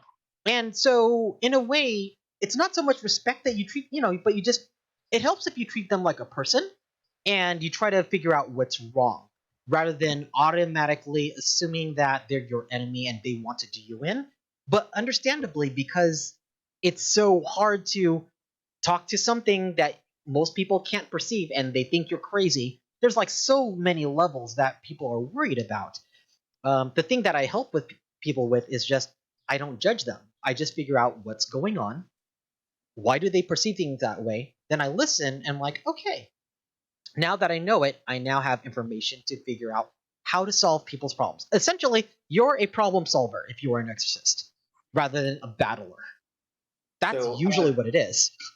I have a question for you. Yes. So this is kind of so I have done a lot of practice with voodoo in the DR and in Haiti, and we have Loa and beings like that, which are often described as spirits, and they seem to meet your definition of spirits as well. How would you have dealt with? Because they kind of do whatever the hell they want, really. Right. How if a Loa had come into someone's home and was like, I just want to live here now, and there's really nothing you can do about that. Like how would you go about that? Okay. So the first thing I would ask is, oh, so why do you want to live here? Because then explaining, if the Loa explains that to me, then it's like, oh, I like the energy of this person. Then it's like, oh, okay, well, here's another place that has really good energy and they welcome you. Then they'll go like, oh, okay, easy enough. So you often try to figure out why. Sometimes sometimes the spirit was like, because I want to, and you can do nothing, which is something that they'll do. And then you just have to reiterate, it's like, but they don't want you here. At that point, you negotiate. It's like, okay, so what will it take for you to leave? And that's what you do. What will it take for you to leave? Sometimes it could be promise the. Sometimes they might have like a convoluted reason of like, promise me this person will be safe because I think they're trying to harm themselves. I'm like, oh, okay, got it. Oh, now I get it. You're here because you're worried that they are gonna harm themselves. They go, yes. I'm like, oh, done. Sometimes they're gonna be complete assholes. Like, I want this because I want. And Tessa, you may have to mute yourself. You have to like turn away for a bit. Sometimes it's I want their soul and their mind. Sometimes that's what it is. At that point, you have to go, okay, but the soul is not yours. What do you want to do about it? You have to like establish your boundary. Some spirits are like, okay, it's not worth it. I thought it was gonna scare you. Sometimes that happens. Other times, like, no, we're gonna fight. I'm like, okay. Then it's a matter of trying to bring things to your side. It's like, okay, you want to fight? We're gonna play a game of chess. We're gonna play a game of rock paper scissors. Sometimes you throw them off so much, or like, I was not. It's like you wanted a challenge. I get to pick the challenge. Then it becomes a matter of being able to negotiate and standing your ground. But if they go toe to toe with you, some spirits will. Most of the time, they will not get that far. But I've also had experience in it, and some do. Okay. Yes, Yeah. Diana. Yeah, Diana. So, given these experiences, what would be your top tips for not becoming a ghost? So, I think I know what some of those would be. I don't know if that question makes sense, but It totally does. have you thought about yourself in your own terms and stuff like that? The number one tip: live a happy life on your own terms. Is literally how you avoid being a ghost. Be happy. It's kind of cute. I like that. Yeah. Yeah. Be happy. That's a lot less sinister than my version, which I thought you were going to say don't have any unfinished business. I mean, while that is true, like it depends on how important that business is to you that you tied yourself down to it. If you are so obsessed that by the time you die you're like, no, I'm convinced that I can still finish it, then yes, then that is absolutely true. But really, if your life is pretty happy and you're and you love life and you're true to yourself, sometimes even if you have unfinished business, um, because like your soul lingers a little while, your unfinished business might be visiting those places before you leave. And so, but most of the spirits or most of the people that are very happy, usually don't need to stay. I mean, they'll be sad. They'll want to visit their friends, and they'll usually give a signal to somebody, saying, "I'm here." I don't know if you can tell, but sometimes I am. And yeah, that's big. That's the biggest tip. Be happy. Don't worry, be happy. Yeah, don't worry, be happy. Or you can worry about the things that are worth worrying about. But in general, live a happy life. Have dream. Go for your dreams. Okay. All right. I realized I took a while. I didn't expect the presentation to be this long, but it was very thorough. Okay, I am. So the next one we have is Tessa. Tessa, are you ready? I am mentally somewhat ready. Do you need Yeah. Do you need time? Because I didn't realize that I did what I did. No, it's okay. I will give a disclaimer and I will use it as an excuse to drink a calming beverage. My disclaimer is that unlike the horrific ones before, this actually has a real life horrific act associated with it, like actual true crime violence against actual people, which is terrible, but in some way in my logic brain makes less scary than like omnipotent ghost spirit beings or something. So this does contain like horrific murder violence, but somehow is also superstitious. Just letting you know. So logical violence is better than illogical violence. Yeah, it makes sense. Yeah, it contains axe murder. Ha! Trigger warning, axes. Okay. I'm gonna try and share my screen now. Okay. I'm sorry I made weird ugly faces the whole time of your presentation, Ryan. I'm so No worries. Ugly, Tessa, that's a self-critique. Damn it, that's another drink. Oh, We love you, Tessa. Okay, I'm gonna start now. The Axeman of New Orleans, the boogeyman of the Jazz Age. The age of killer jazz, in New Orleans at least, was 1918 to 1919. This was the last year of World War I, the post-Spanish influenza epicenter. So this was a very bad time in New Orleans. The highest death rate in the entire country. Jazz is the most popular genre of all music. Dance halls primarily play just jazz, and many new immigrants arrive at port seeking refuge from World War I aftermath, and therefore many races and cultures blend in the streets. And also, amongst the age of killer jazz in New Orleans, is the fear of the Axeman.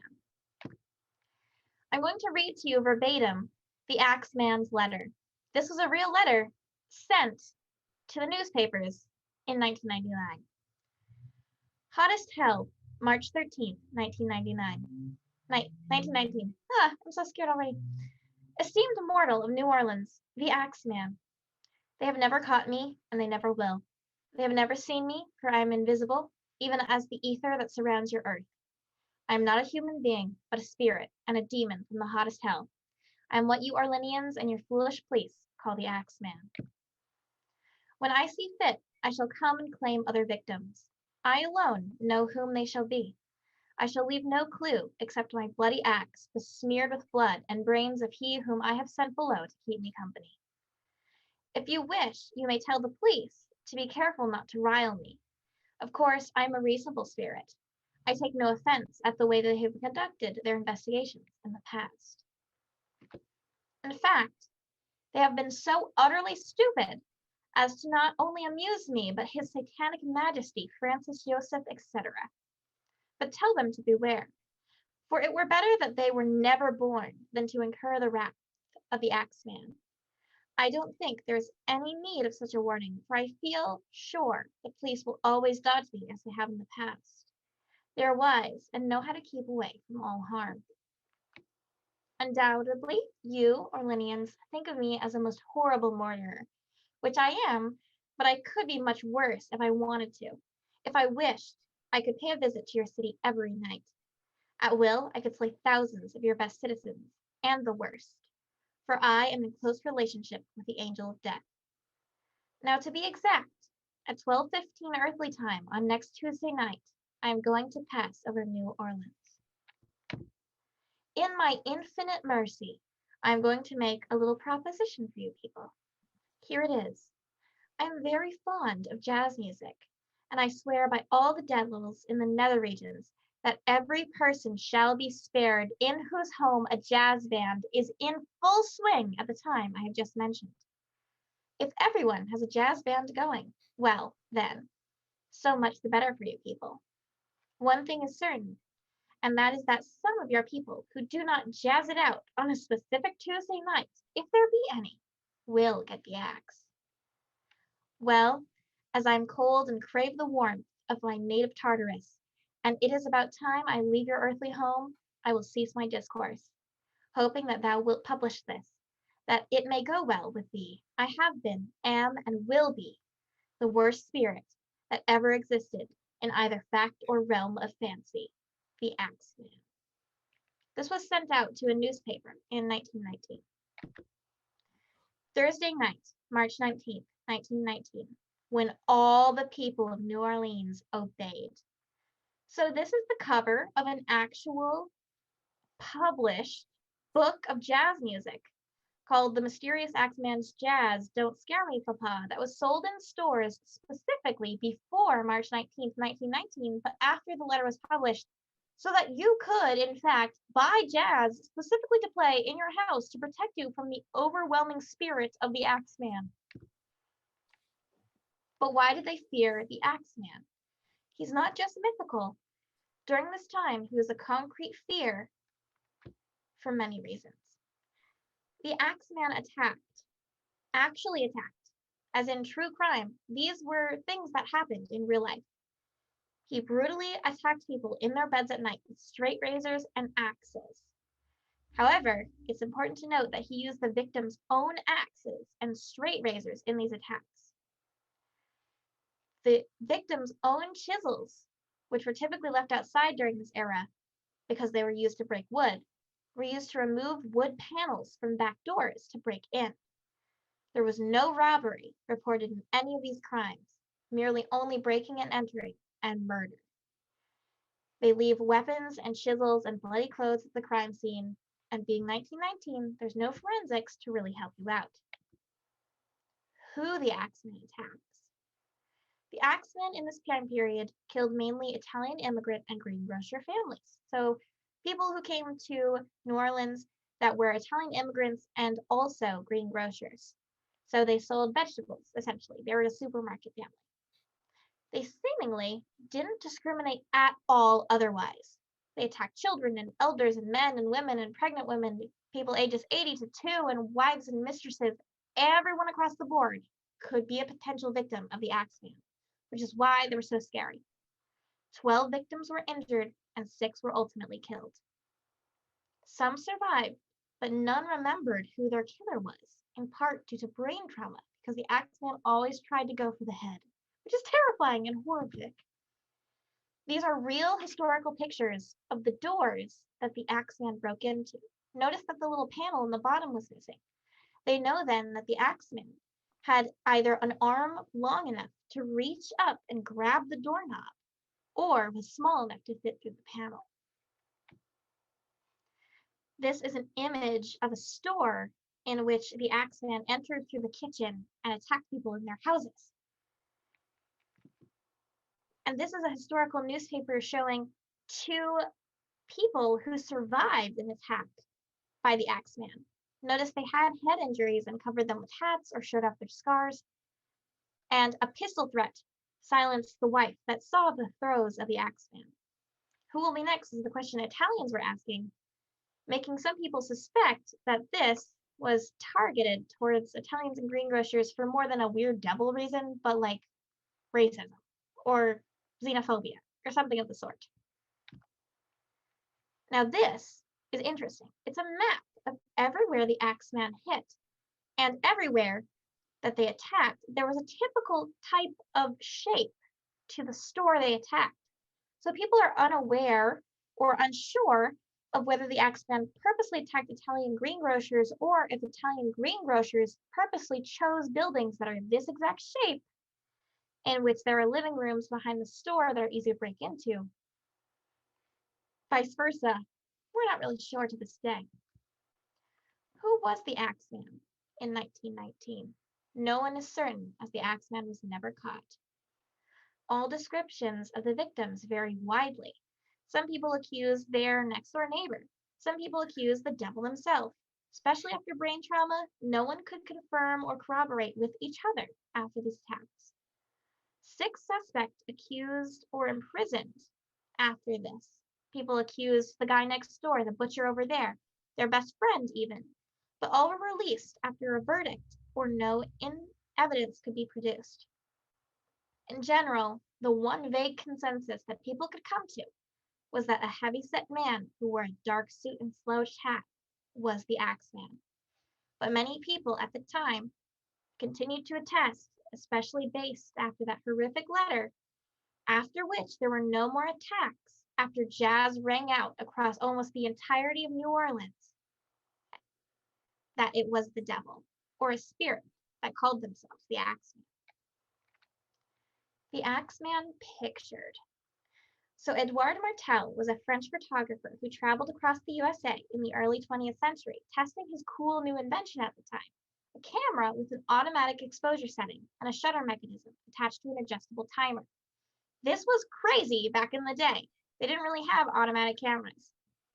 And this is an image that Edouard Martel took, labeled October 28th, New Orleans, from a series of candid images from the early morning street life of New Orleans. It was rejected from the final negatives because it was blurry. However, the empty street pictured and the house front matches that of Mike Pepitone, the last known victim of the Axeman, attacked late in the night of October 27th. So this is as close as we may ever get to knowing what the Axeman looked like, or if they were a real person. And that's the story of the Axeman of New Orleans. We're still not sure whether they were a horrific, spooky thing in the nighttime, or a serial killer. And this was not meant to like glorify them. It was just meant to tell you that this existed and that letter was published and everyone hated him. The end.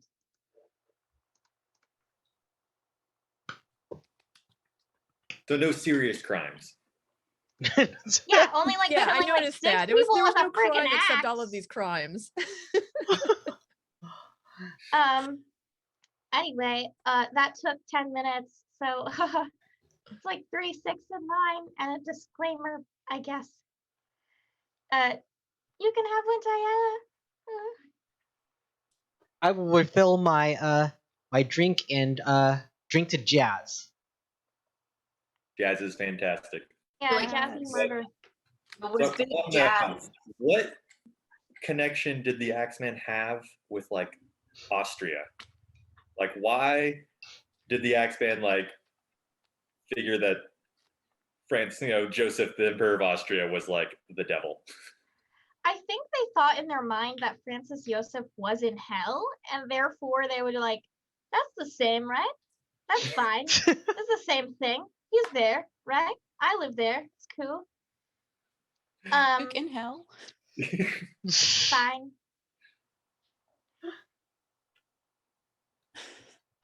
So yeah, no one's really sure if it was like a prank call to the newspapers to like get people to play jazz on a specific time, or if it was actually some weird biblically inclined axe murderer, or if it was a spirit who happened to send a letter to the newspaper. How many? No one is really sure. How many murders happened before, or murders or attempted murders happened before the letter, and how many happened after the letter? The vast majority of the murders and or attacks happened before the letter. Okay. Only like 2 attacks, from what I recall, happened after the letter at all. And everyone on that night was spared. So people really believe that like rocking out to jazz after midnight just generally protected you from like the horrific spiritualism of the Axeman devil. I mean, they're So not wrong. nobody's really sure. Jazz is a pretty solid defense against most things. So the conspiracy by Big Jazz to turn a profit hasn't been brought up as a possible explanation yet. Jazz? The Jazz Guild. I don't know. The scariest bards of all time. To sell that one piece of music to make a profit. Yes, because there's so much profit in that. Yeah, shout out to that one guy who was like, I can write a jazz song in 5 days and publish it. And he did, and I'm paid. sure he got cash money. Oh man. Oh man. Indeed. Yeah, so that's a historical event that everyone should know about New Orleans, which is probably the most hauntedest place in the whole world, in my opinion, is New Orleans.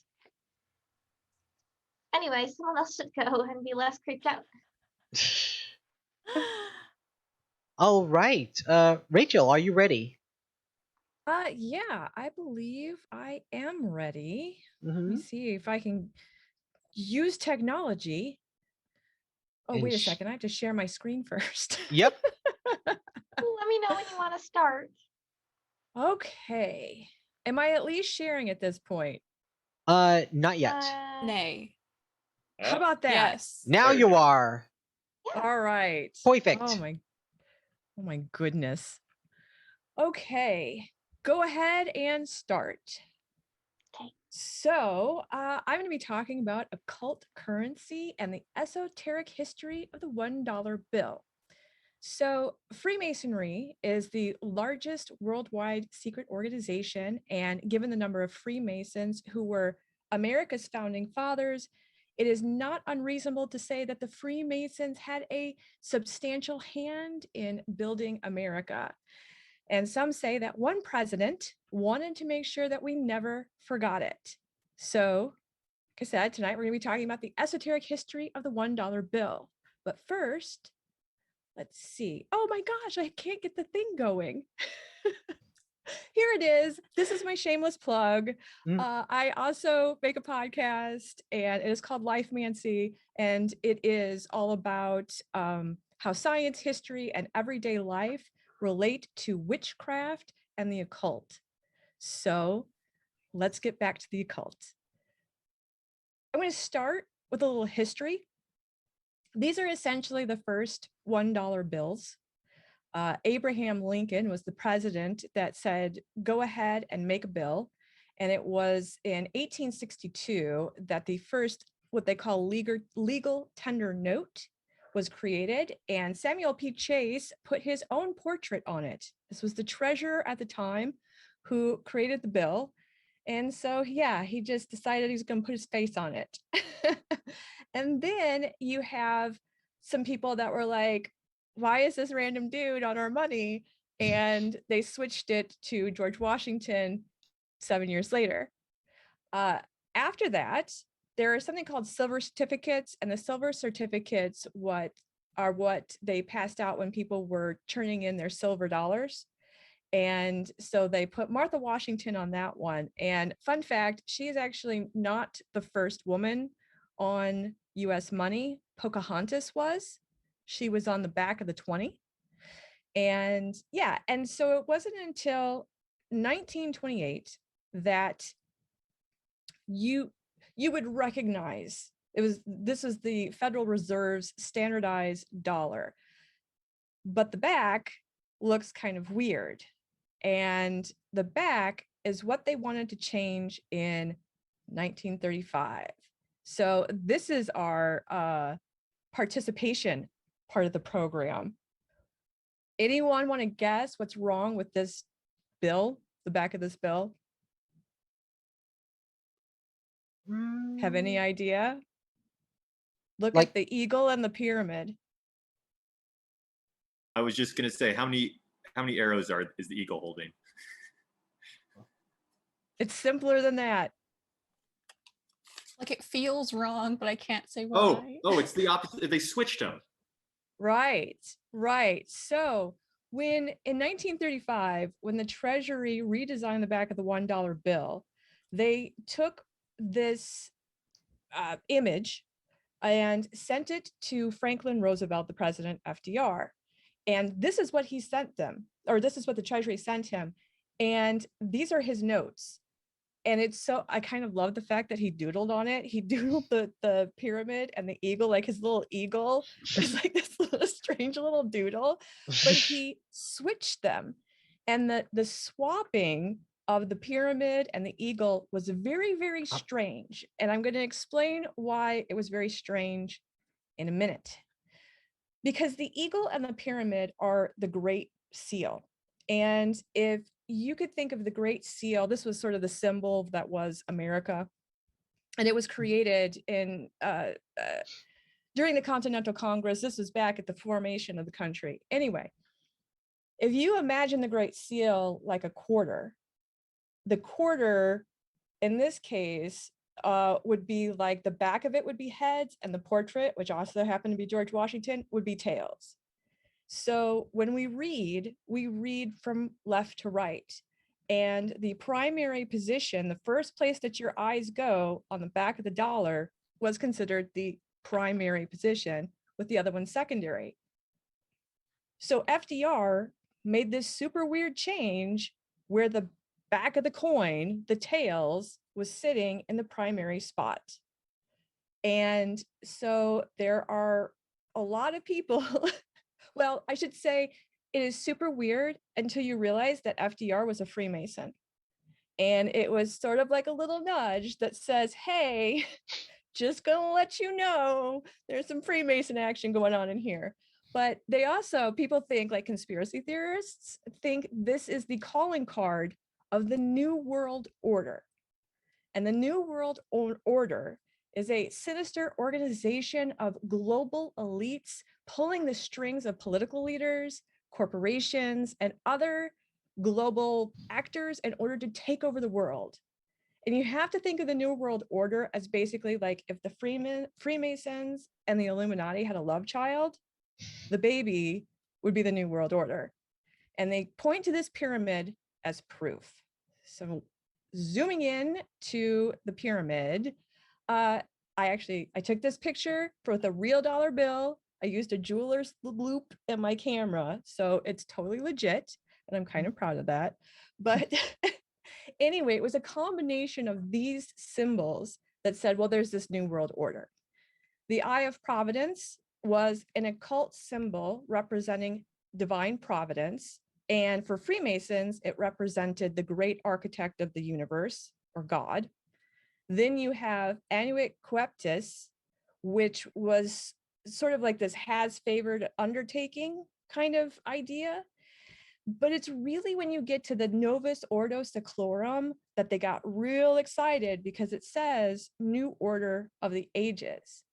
And there are Roman numerals on the bottom of that pyramid that are 1776, which just happens to be the same year that the Illuminati formed. The Illuminati formed 3 months, I want to say it's 3 months before the Declaration of Independence was signed. And so there are a lot of people that are like, ooh, 1776. But in actuality, let me put it this way. I believe Franklin Roosevelt had his Freemason hat on when he did this, but the man who actually created the Great Seal was named Charles Thompson. And what he meant for that symbol to say was, God favored this undertaking as we build a new order for the ages. And he was talking about it to celebrate the beginning of a new American era. And so, yes, that is the history of or esoteric history of the $1 bill. I have another shameless plug that if you want to hear the whole thing that has stuff about the New World Order and their headquarters in the Denver airport, then there is a whole episode waiting for you. There we go. Ta-da! Yay!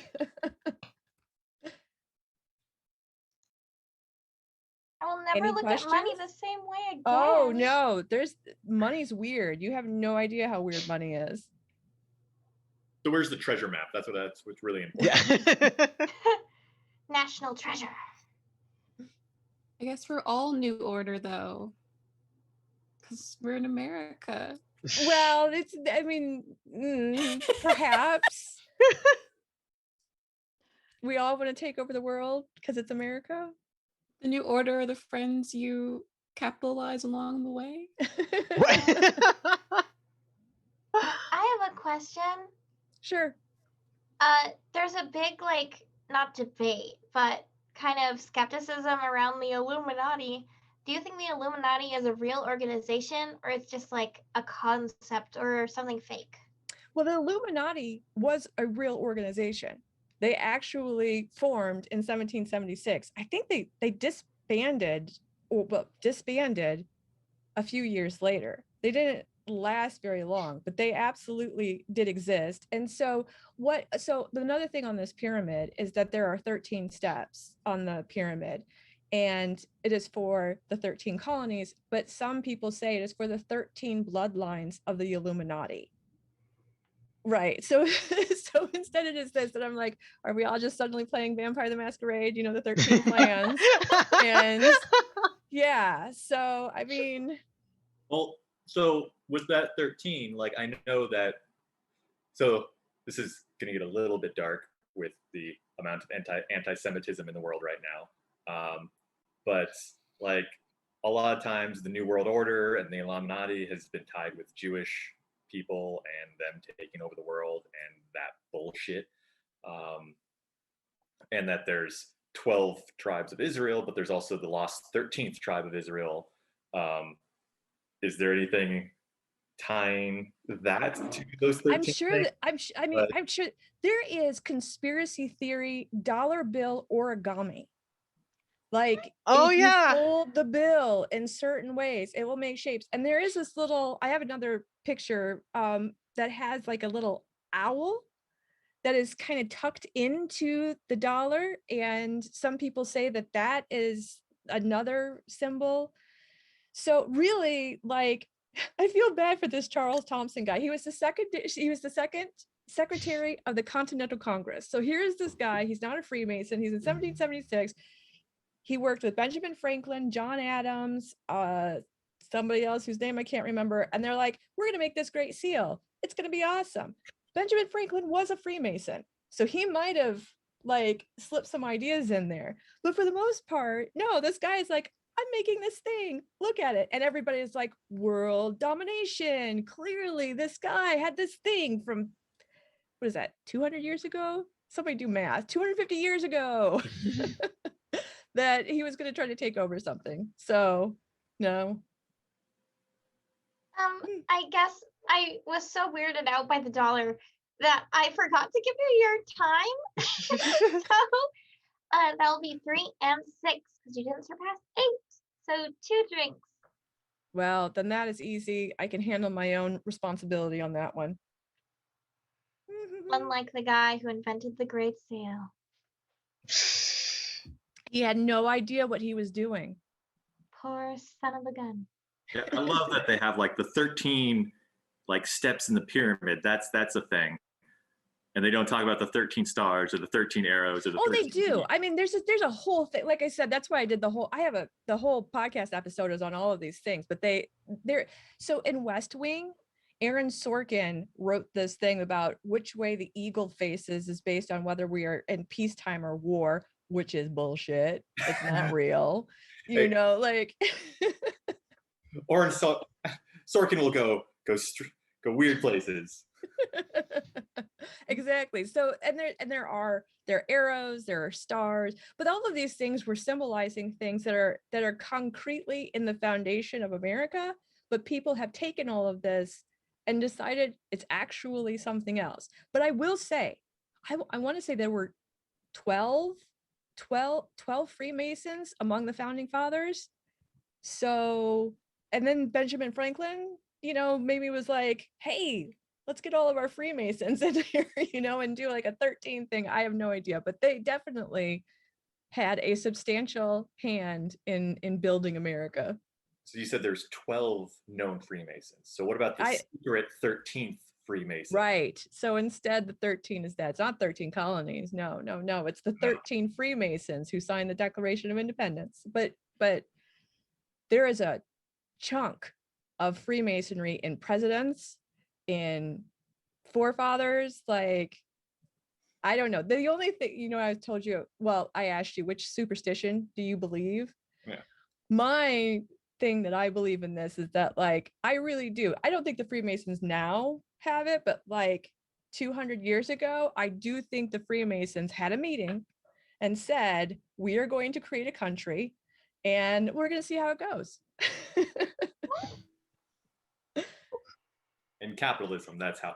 In capitalism. Mm-hmm.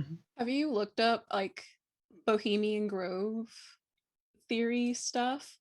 Oh, you want to go down a rabbit hole.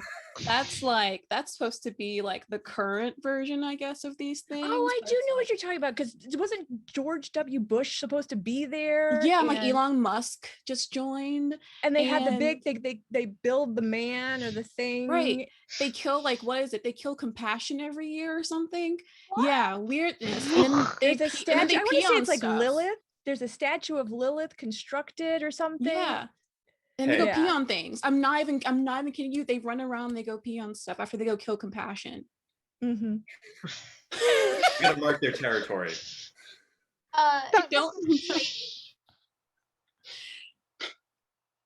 I want you guys to know that I know a level 33 Scottish Freemason, and he owns an NPR station. But he's also really cool, so I hope he's not like doing this stuff. He's well, I'm very 13 Freemason. I'm very excited. I got in contact with a Freemason friend of mine. I have a couple. They're LARPers, by the way. Nice. Yeah, and so I'm going to do a little interview with him and try to unearth all of the secrets. Go ahead. I was going to say, we know a couple of Freemason LARPers also. They might be the same ones. My grandfather was a Freemason also. And his funeral was interesting because they do a bunch of ritualistic sword stuff, and kind of took over the show a little bit for it. Huh. Ah. Did he ever my, tell you any Or secrets? stuff. No, I don't think these particular ones in Kentucky wanted to have much to do with me Hmm. because of racism. But Oh, hmm. so there wasn't much there handshaking or eye contact. But in general, you know, it was kind of, I guess, nice that they did something for the member of their group and showed respect to my grandmother. So that part was nice. Mixed Mhm. bag. There's some kind of connection to Black people in Masonry. Like my great grandfather was one. We have interesting proof that I won't get into, but there's also like the founders of one of the big D9 fraternities, Omega Psi Phi, who my dad's a part of, or we're all Freemasons. And so there is a relationship there. I don't know the details of it, but it fascinates me, that particular aspect. I think they could only be like outer ring, quote unquote, but I looked that stuff up like years ago. Yeah, it's sort of like there was a women's group. I want to say that they were the Eternal Star. Yeah. And so, but they shunted the women in a totally different thing. So, and I'm sure they did that with Black people too, because racism. Yeah, I won a science fair one time, like a state science fair, and they had like these Freemason guys that would go up to all the people that won the science fair. But because I was a girl at the time, they were like, "Hey, do you want to join the Eternal Star thingy?" And I was like, "No, can I be like one of those cool guys?" And they're like, "No, you can join the Eternal Star thingy." Oh no. I was really, so I didn't. But like, what if I was Illuminati now? Ooh. Wait. Something you're not telling us? You're the Illuminati. We don't know you're not. I gotta go now. That seems like exactly what an Illuminati would say.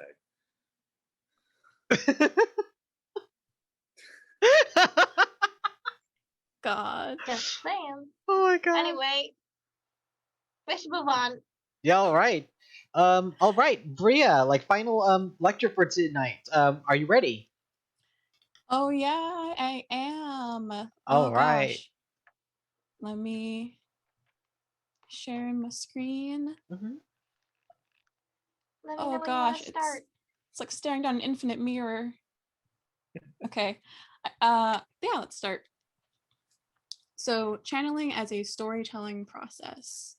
And in a way, this presentation is a story in itself, in that it's about me configuring a lot of different aspects of myself and certain experiences that I've had channeling into something that I am trying to make sense of now. So what exactly is channeling? It takes on a lot of different terms. People that I know also call it like receiving downloads. Basically, the way that we're using it means like you are connecting to divinity, you're connecting to essentially kind of whatever you believe in, be that God, be that angels, connecting to the ethereal stuff around you in order to create this bridge between you and them to receive messages. I got the habit of breaking down things by their etymology from a couple of different people who I'll shout out at the end. But I found this definition really interesting, and that a lot of this has certain kinds of like to cut and to like wear away, very much this kind of feeling of building, which I find very interesting in the context of this. At the same time, stories in themselves, of course, are really fascinating to me, have always been fascinating to me. And I like the definition of it as it presented here, because many of these definitions talk about something true happening, about connecting different things in order to explain a true happening.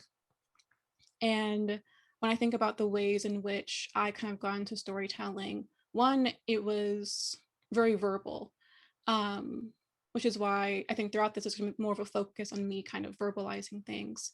But in the way that my father was just always very good at expressing these stories about his childhood, about his college years, in a way that was so charismatic and big, that it was just so it really expanded your imagination to see this person talking about his childhood, like in the three-legged rabbit and his siblings chasing down someone's ex in a car, like things like that were probably just seen as mundane to him. And at the same time, I'm really fascinated by this because breath has a lot of meaning in certain bloodlines and histories, wherein breath is life, breath is purposely meant for storytelling. And at the same time, something that also really moved me in talking about the sort of ancestral relationship between storytelling and the people who exist today, especially, I guess, all types of storytelling. Here it's kind of more so the written word, but I really love 100 Years of Solitude. It was one of my favorite books. I got to read in undergrad, which I think if you read in high school, I can imagine it's very like, what the hell is this? So I didn't get to, luckily that wasn't how I encountered the book. But there are moments wherein this family is haunted by this script, this certain like written out history of what their family will go through.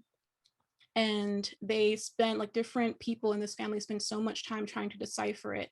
And spoiler, but the final scene of it is about the final heir of this family finally deciphering all of this, what so many people have kind of been trying to piece together, and to find out that he is reading about his own death as it's happening, like the very end, as it is just the completion as it's coming together. And that's always really sat with me. So when I channel, I was told that I do it in a certain kind of strange way, and that a lot of times when people channel for you, they might talk about like, oh, I see you in a field. But do you feel free right now? What are you feeling right now? What's the color green in your life represent? I'm going to share like some snippets of when I've channeled for people and what kind of came out. So there was someone that I channeled for where I was like, I see you anchored deep within the ocean and there are anemones growing on you because you've been there for so long. And this is simply your existence. You have been anchored here for forever. And the only thing that really awakened you to the fact that you were sinking underwater is the fact that some other wave came by and crashed into you. There was a person who I talked to who I felt as though they took such joy in the sort of banging and clashing of things. And I saw them moving a scythe and just kind of really reveling in the severing of objects, the ordering of it more so than the actual act of separation. And I talked about the constant sort of figure of death within that particular reading. And they told me later on that their favorite tarot card was death. I told someone that I saw them like combing the hair of the sun and reveling in this sort of mundanity, like taking so much beauty in the everyday things in a way that makes it so, I guess, celestial or other, like it really elevates what simple tasks are. So a lot of these weird metaphors that kind of come together. And when I did a reading for a group of people, it was kind of like a shared, almost like game of telephone sort of reading. The things that came up were about shirking responsibilities to sort of, grow collard greens in the way that those before you have done, trying to maintain the sort of parlor room, the gathering room where people come in to receive so many people without actually managing the self.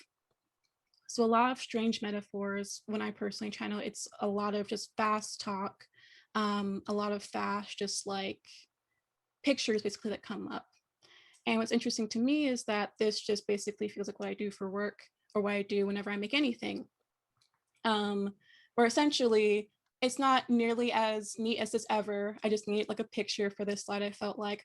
But it's basically just like someone tells you, in the case of work, to make a thing or to think about a concept.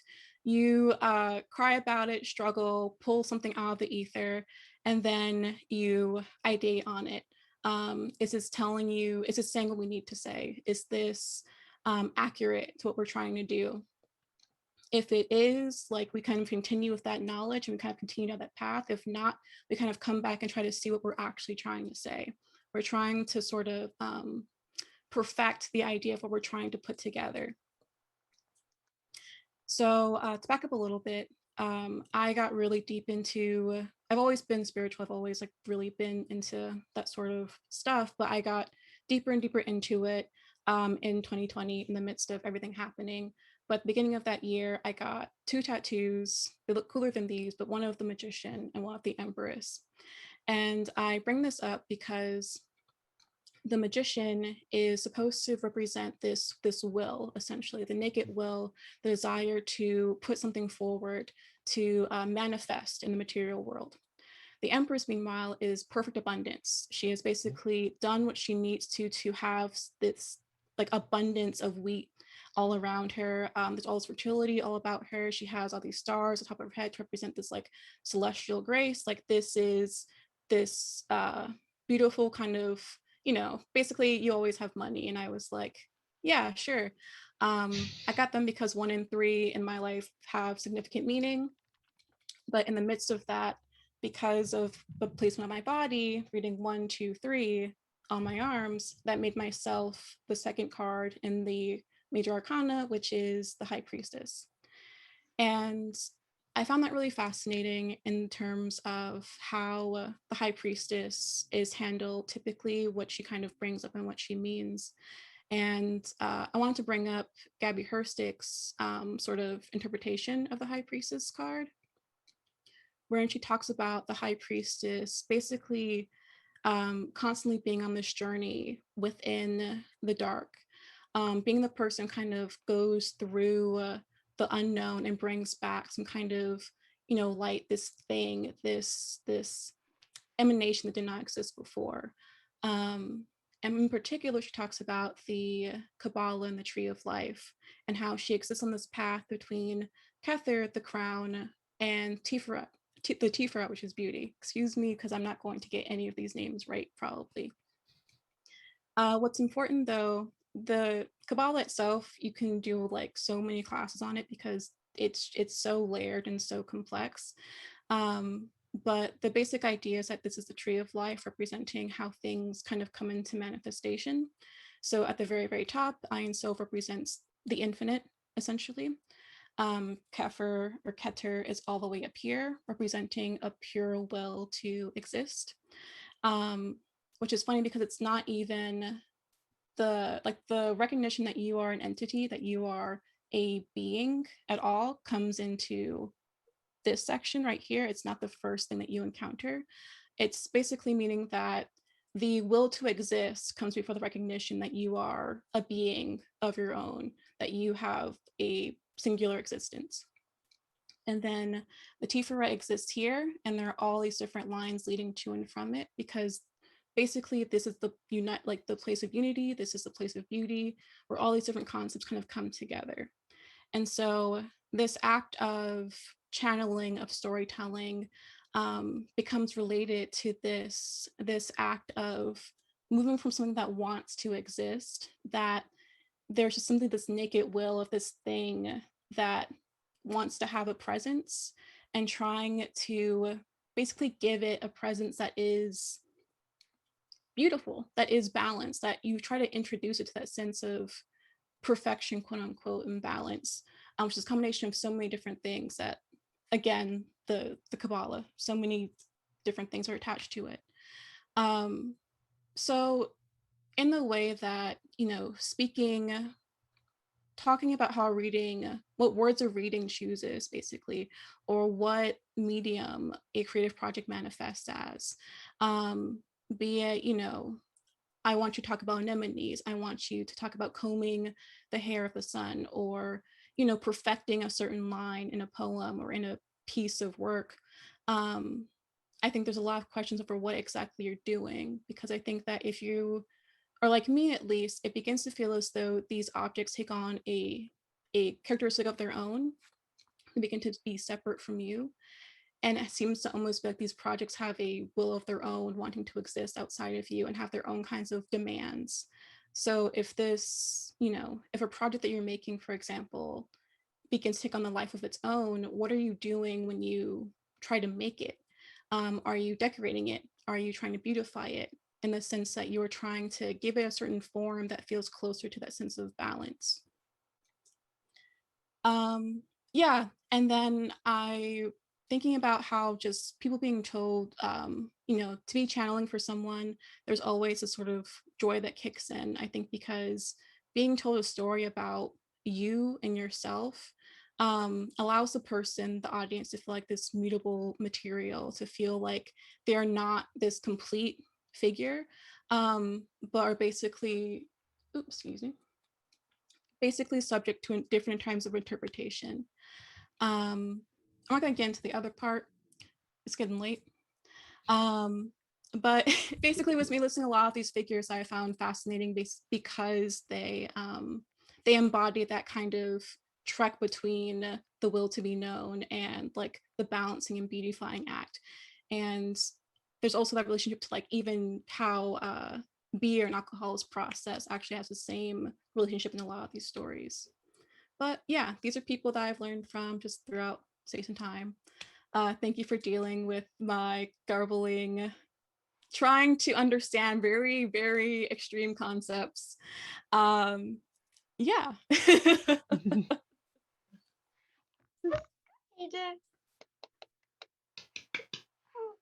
Yeah, snap, snap, snap. Snap, snap, snap. Before I ask my very not spiritually aware questions, I will give you your time. So it surpassed 3, There we 6, go. 9, and 12. So Oh, wow. that'll be 4. Okay. Dope. Okay. I think that's 3. Oh, thank you, 2. Okay. Yeah. You're covered.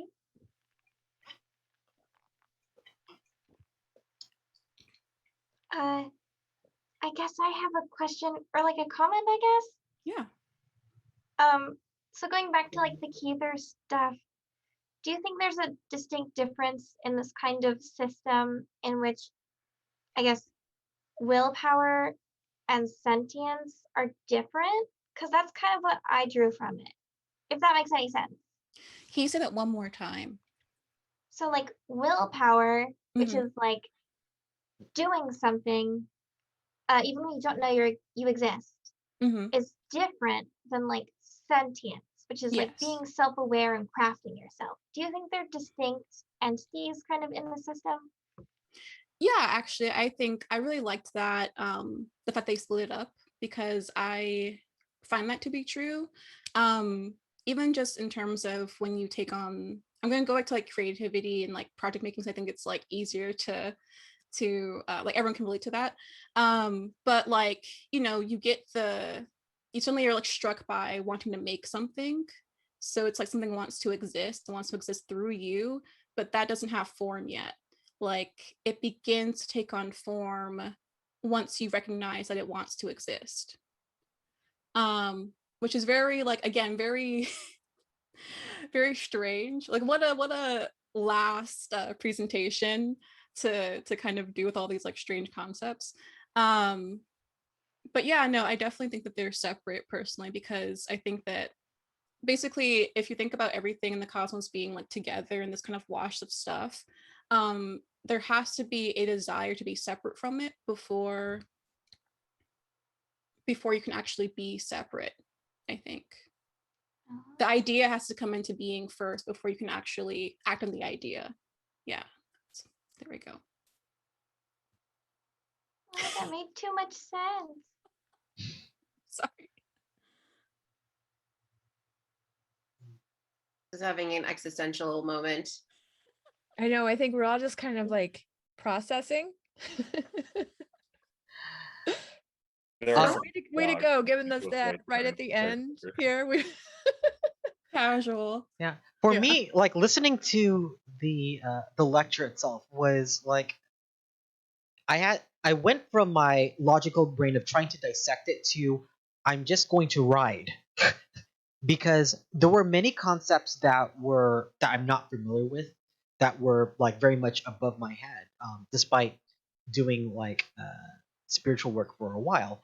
And and so like in my brain when I thought channeling, I kind of thought the idea of something coursing through you and expressing itself uh, using your hands, your eyes, your perception, like to interact with the world. Um, for someone who is not familiar with these concepts, but they're interested, where would you recommend, of all of these, where would you have them start? Um, a lot of the people, first I would say get a reading just so that you kind of know what, like, if you want to kind of go on this path, you want to see what it's like and kind of visualize it. But let me go back to the slides. Mhm. All of these people basically, like, I knew stuff but didn't have the most knowledge, I think, as I am now. But Mhm. because of these people, I got to know a bunch of this. Mhm. They're all on Instagram. That's how I got to know them. Asia of Spirit House, I think, really has a very like a good way of introducing to a lot of concepts. I'm working with Caitlin right now, and they are just like so knowledgeable and like incredible. I think they're so great. Sonia does a lot of like etymology and ancestral work. Um, Ani also knows a bunch of just symbols, and Camille is particularly does great like Reiki work. Mhm. And Mhm. just in general has like a really fascinating outlook. And of course, Gabby is like a published author, has a lot of actual like intro books that you can kind of pick up. And I think she herself, she was talking about the Kabbalah. So yeah, but just a lot of cool people. You just right on Instagram. And that's kind of how I spent my quarantine. So It's a lot more accessible now, I'm sure, that it's on social media.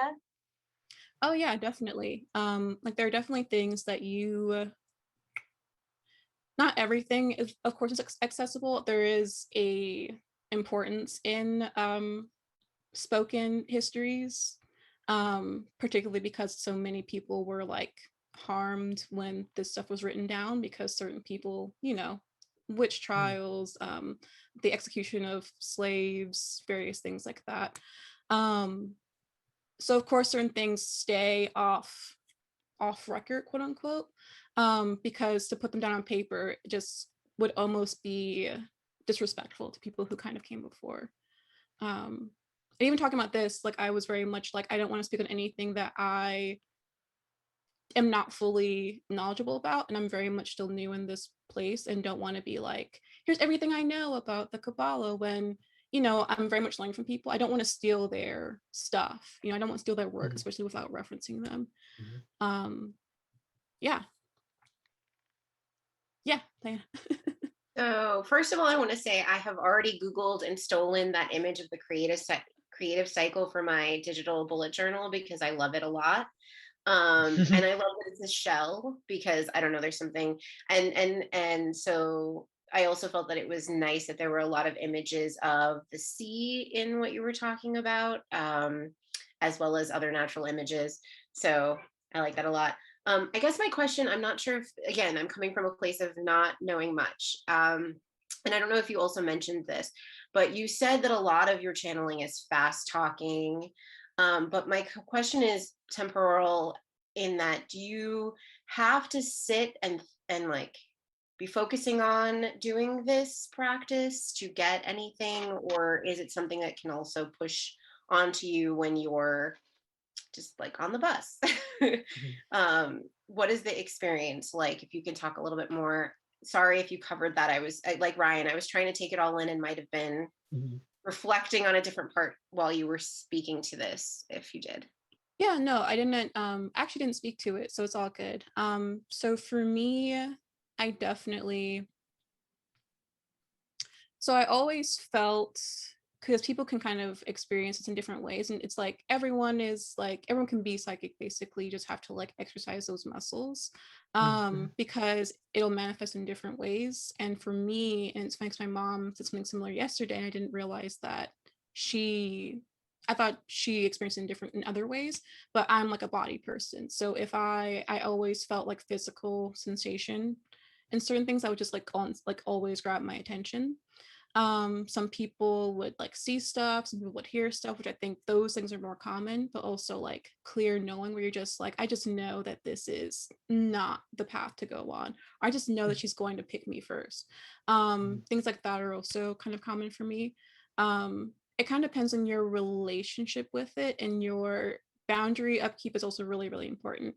Mhm. Because they will just like straight up be like in your ear, talking, giving you stuff.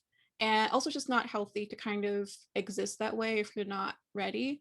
Like boundary upkeep, cleansing, grounding is just really, really, really, if you learn nothing else from this, cleansing and grounding and protective stuff Mhm. are so important, because it's like you don't want to just get assaulted by everything constantly.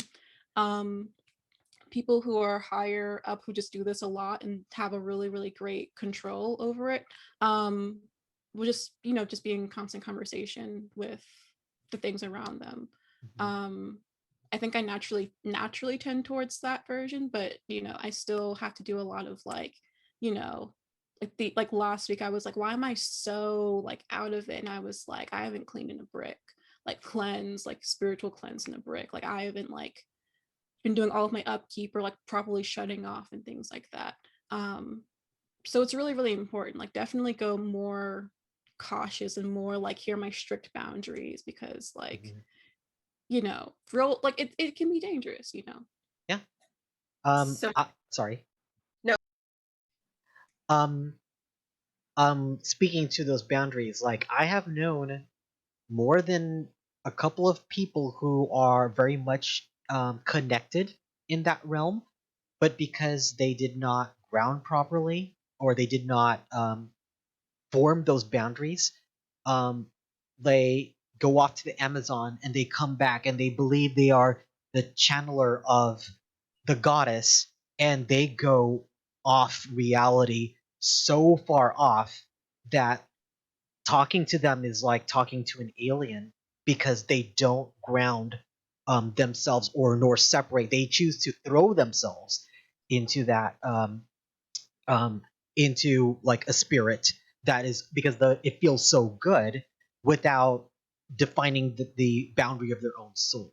And in other words, I've seen people go nuts because they don't do that in channeling. And it's so incredibly important that, just as Bria said, you have to know yourself.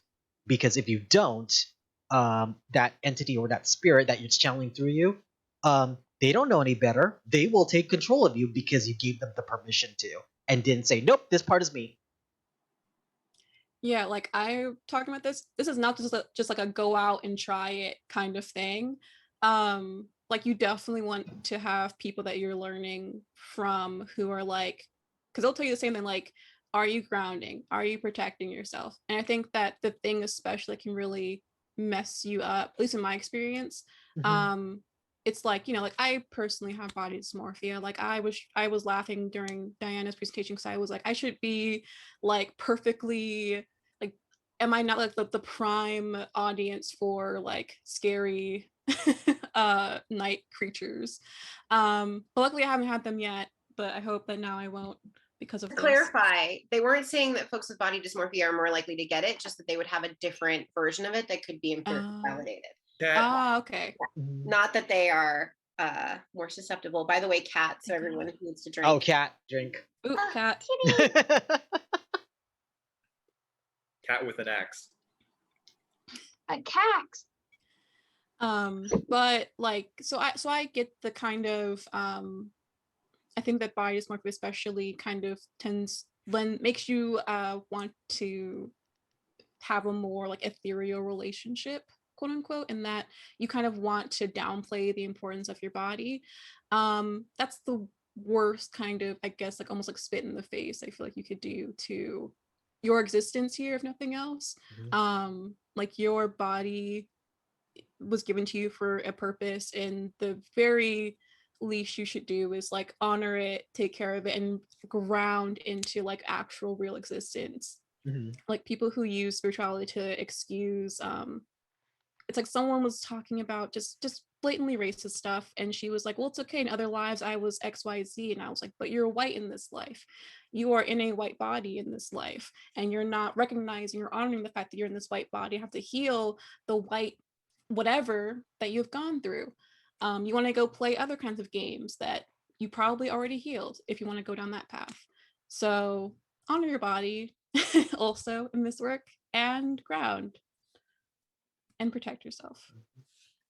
Wow. On that note, we are approaching the end, so let's go to everybody. And where can they find you on the internet? And please plug your things. I'm gonna start off with Trevor. Where can people find you on the internet? Okay, well, I've recently jumped into all sorts of stuff. You can find me on YouTube, on Instagram, on Twitch, on Twitter, and I will be starting a TikTok as well for The Drunk Archaeologist, where I will answer all your questions about archaeology.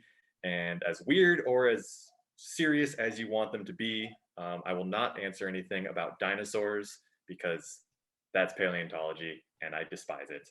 Not really super cool, but people constantly ask me what my favorite dinosaur is when I tell them an archaeologist because that. So you can reach me on any of those things. It's The Drunk Archaeologist on all of them. And you can also, if you have any questions that you want to see answered on any of those platforms, you can email me at the drunkenarchaeologist@gmail.com. All right, Bria, where can people find you on the internet?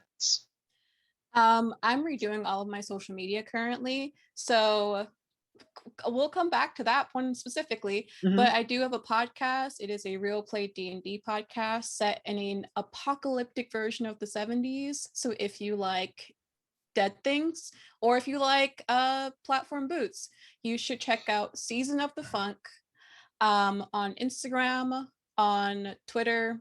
We're also on Apple Podcasts, and we're on Spotify. So wherever podcasts are held, Season of the Funk.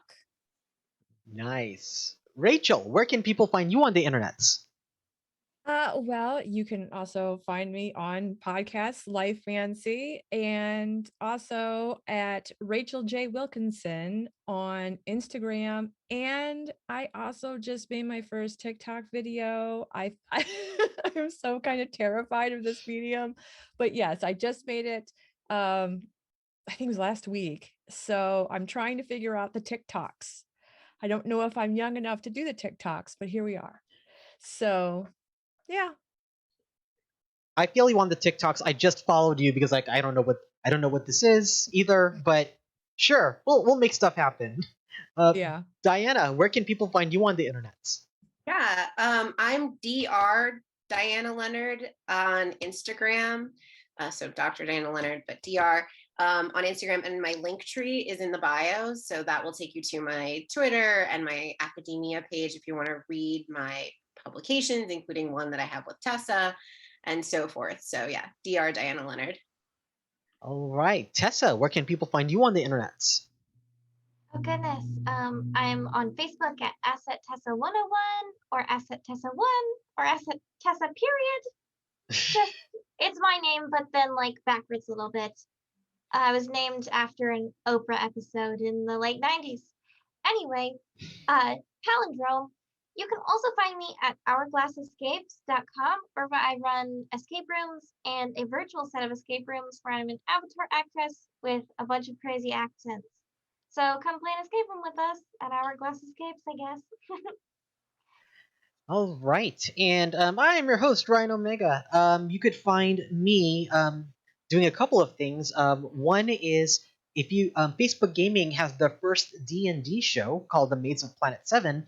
I am an associate producer on that project. So and it's Facebook's first attempt on D&D, and so if you look under The Maids of Planet 7, you could see a really, really highly produced experimental D&D show, which is run more like a live TV show than a D&D game.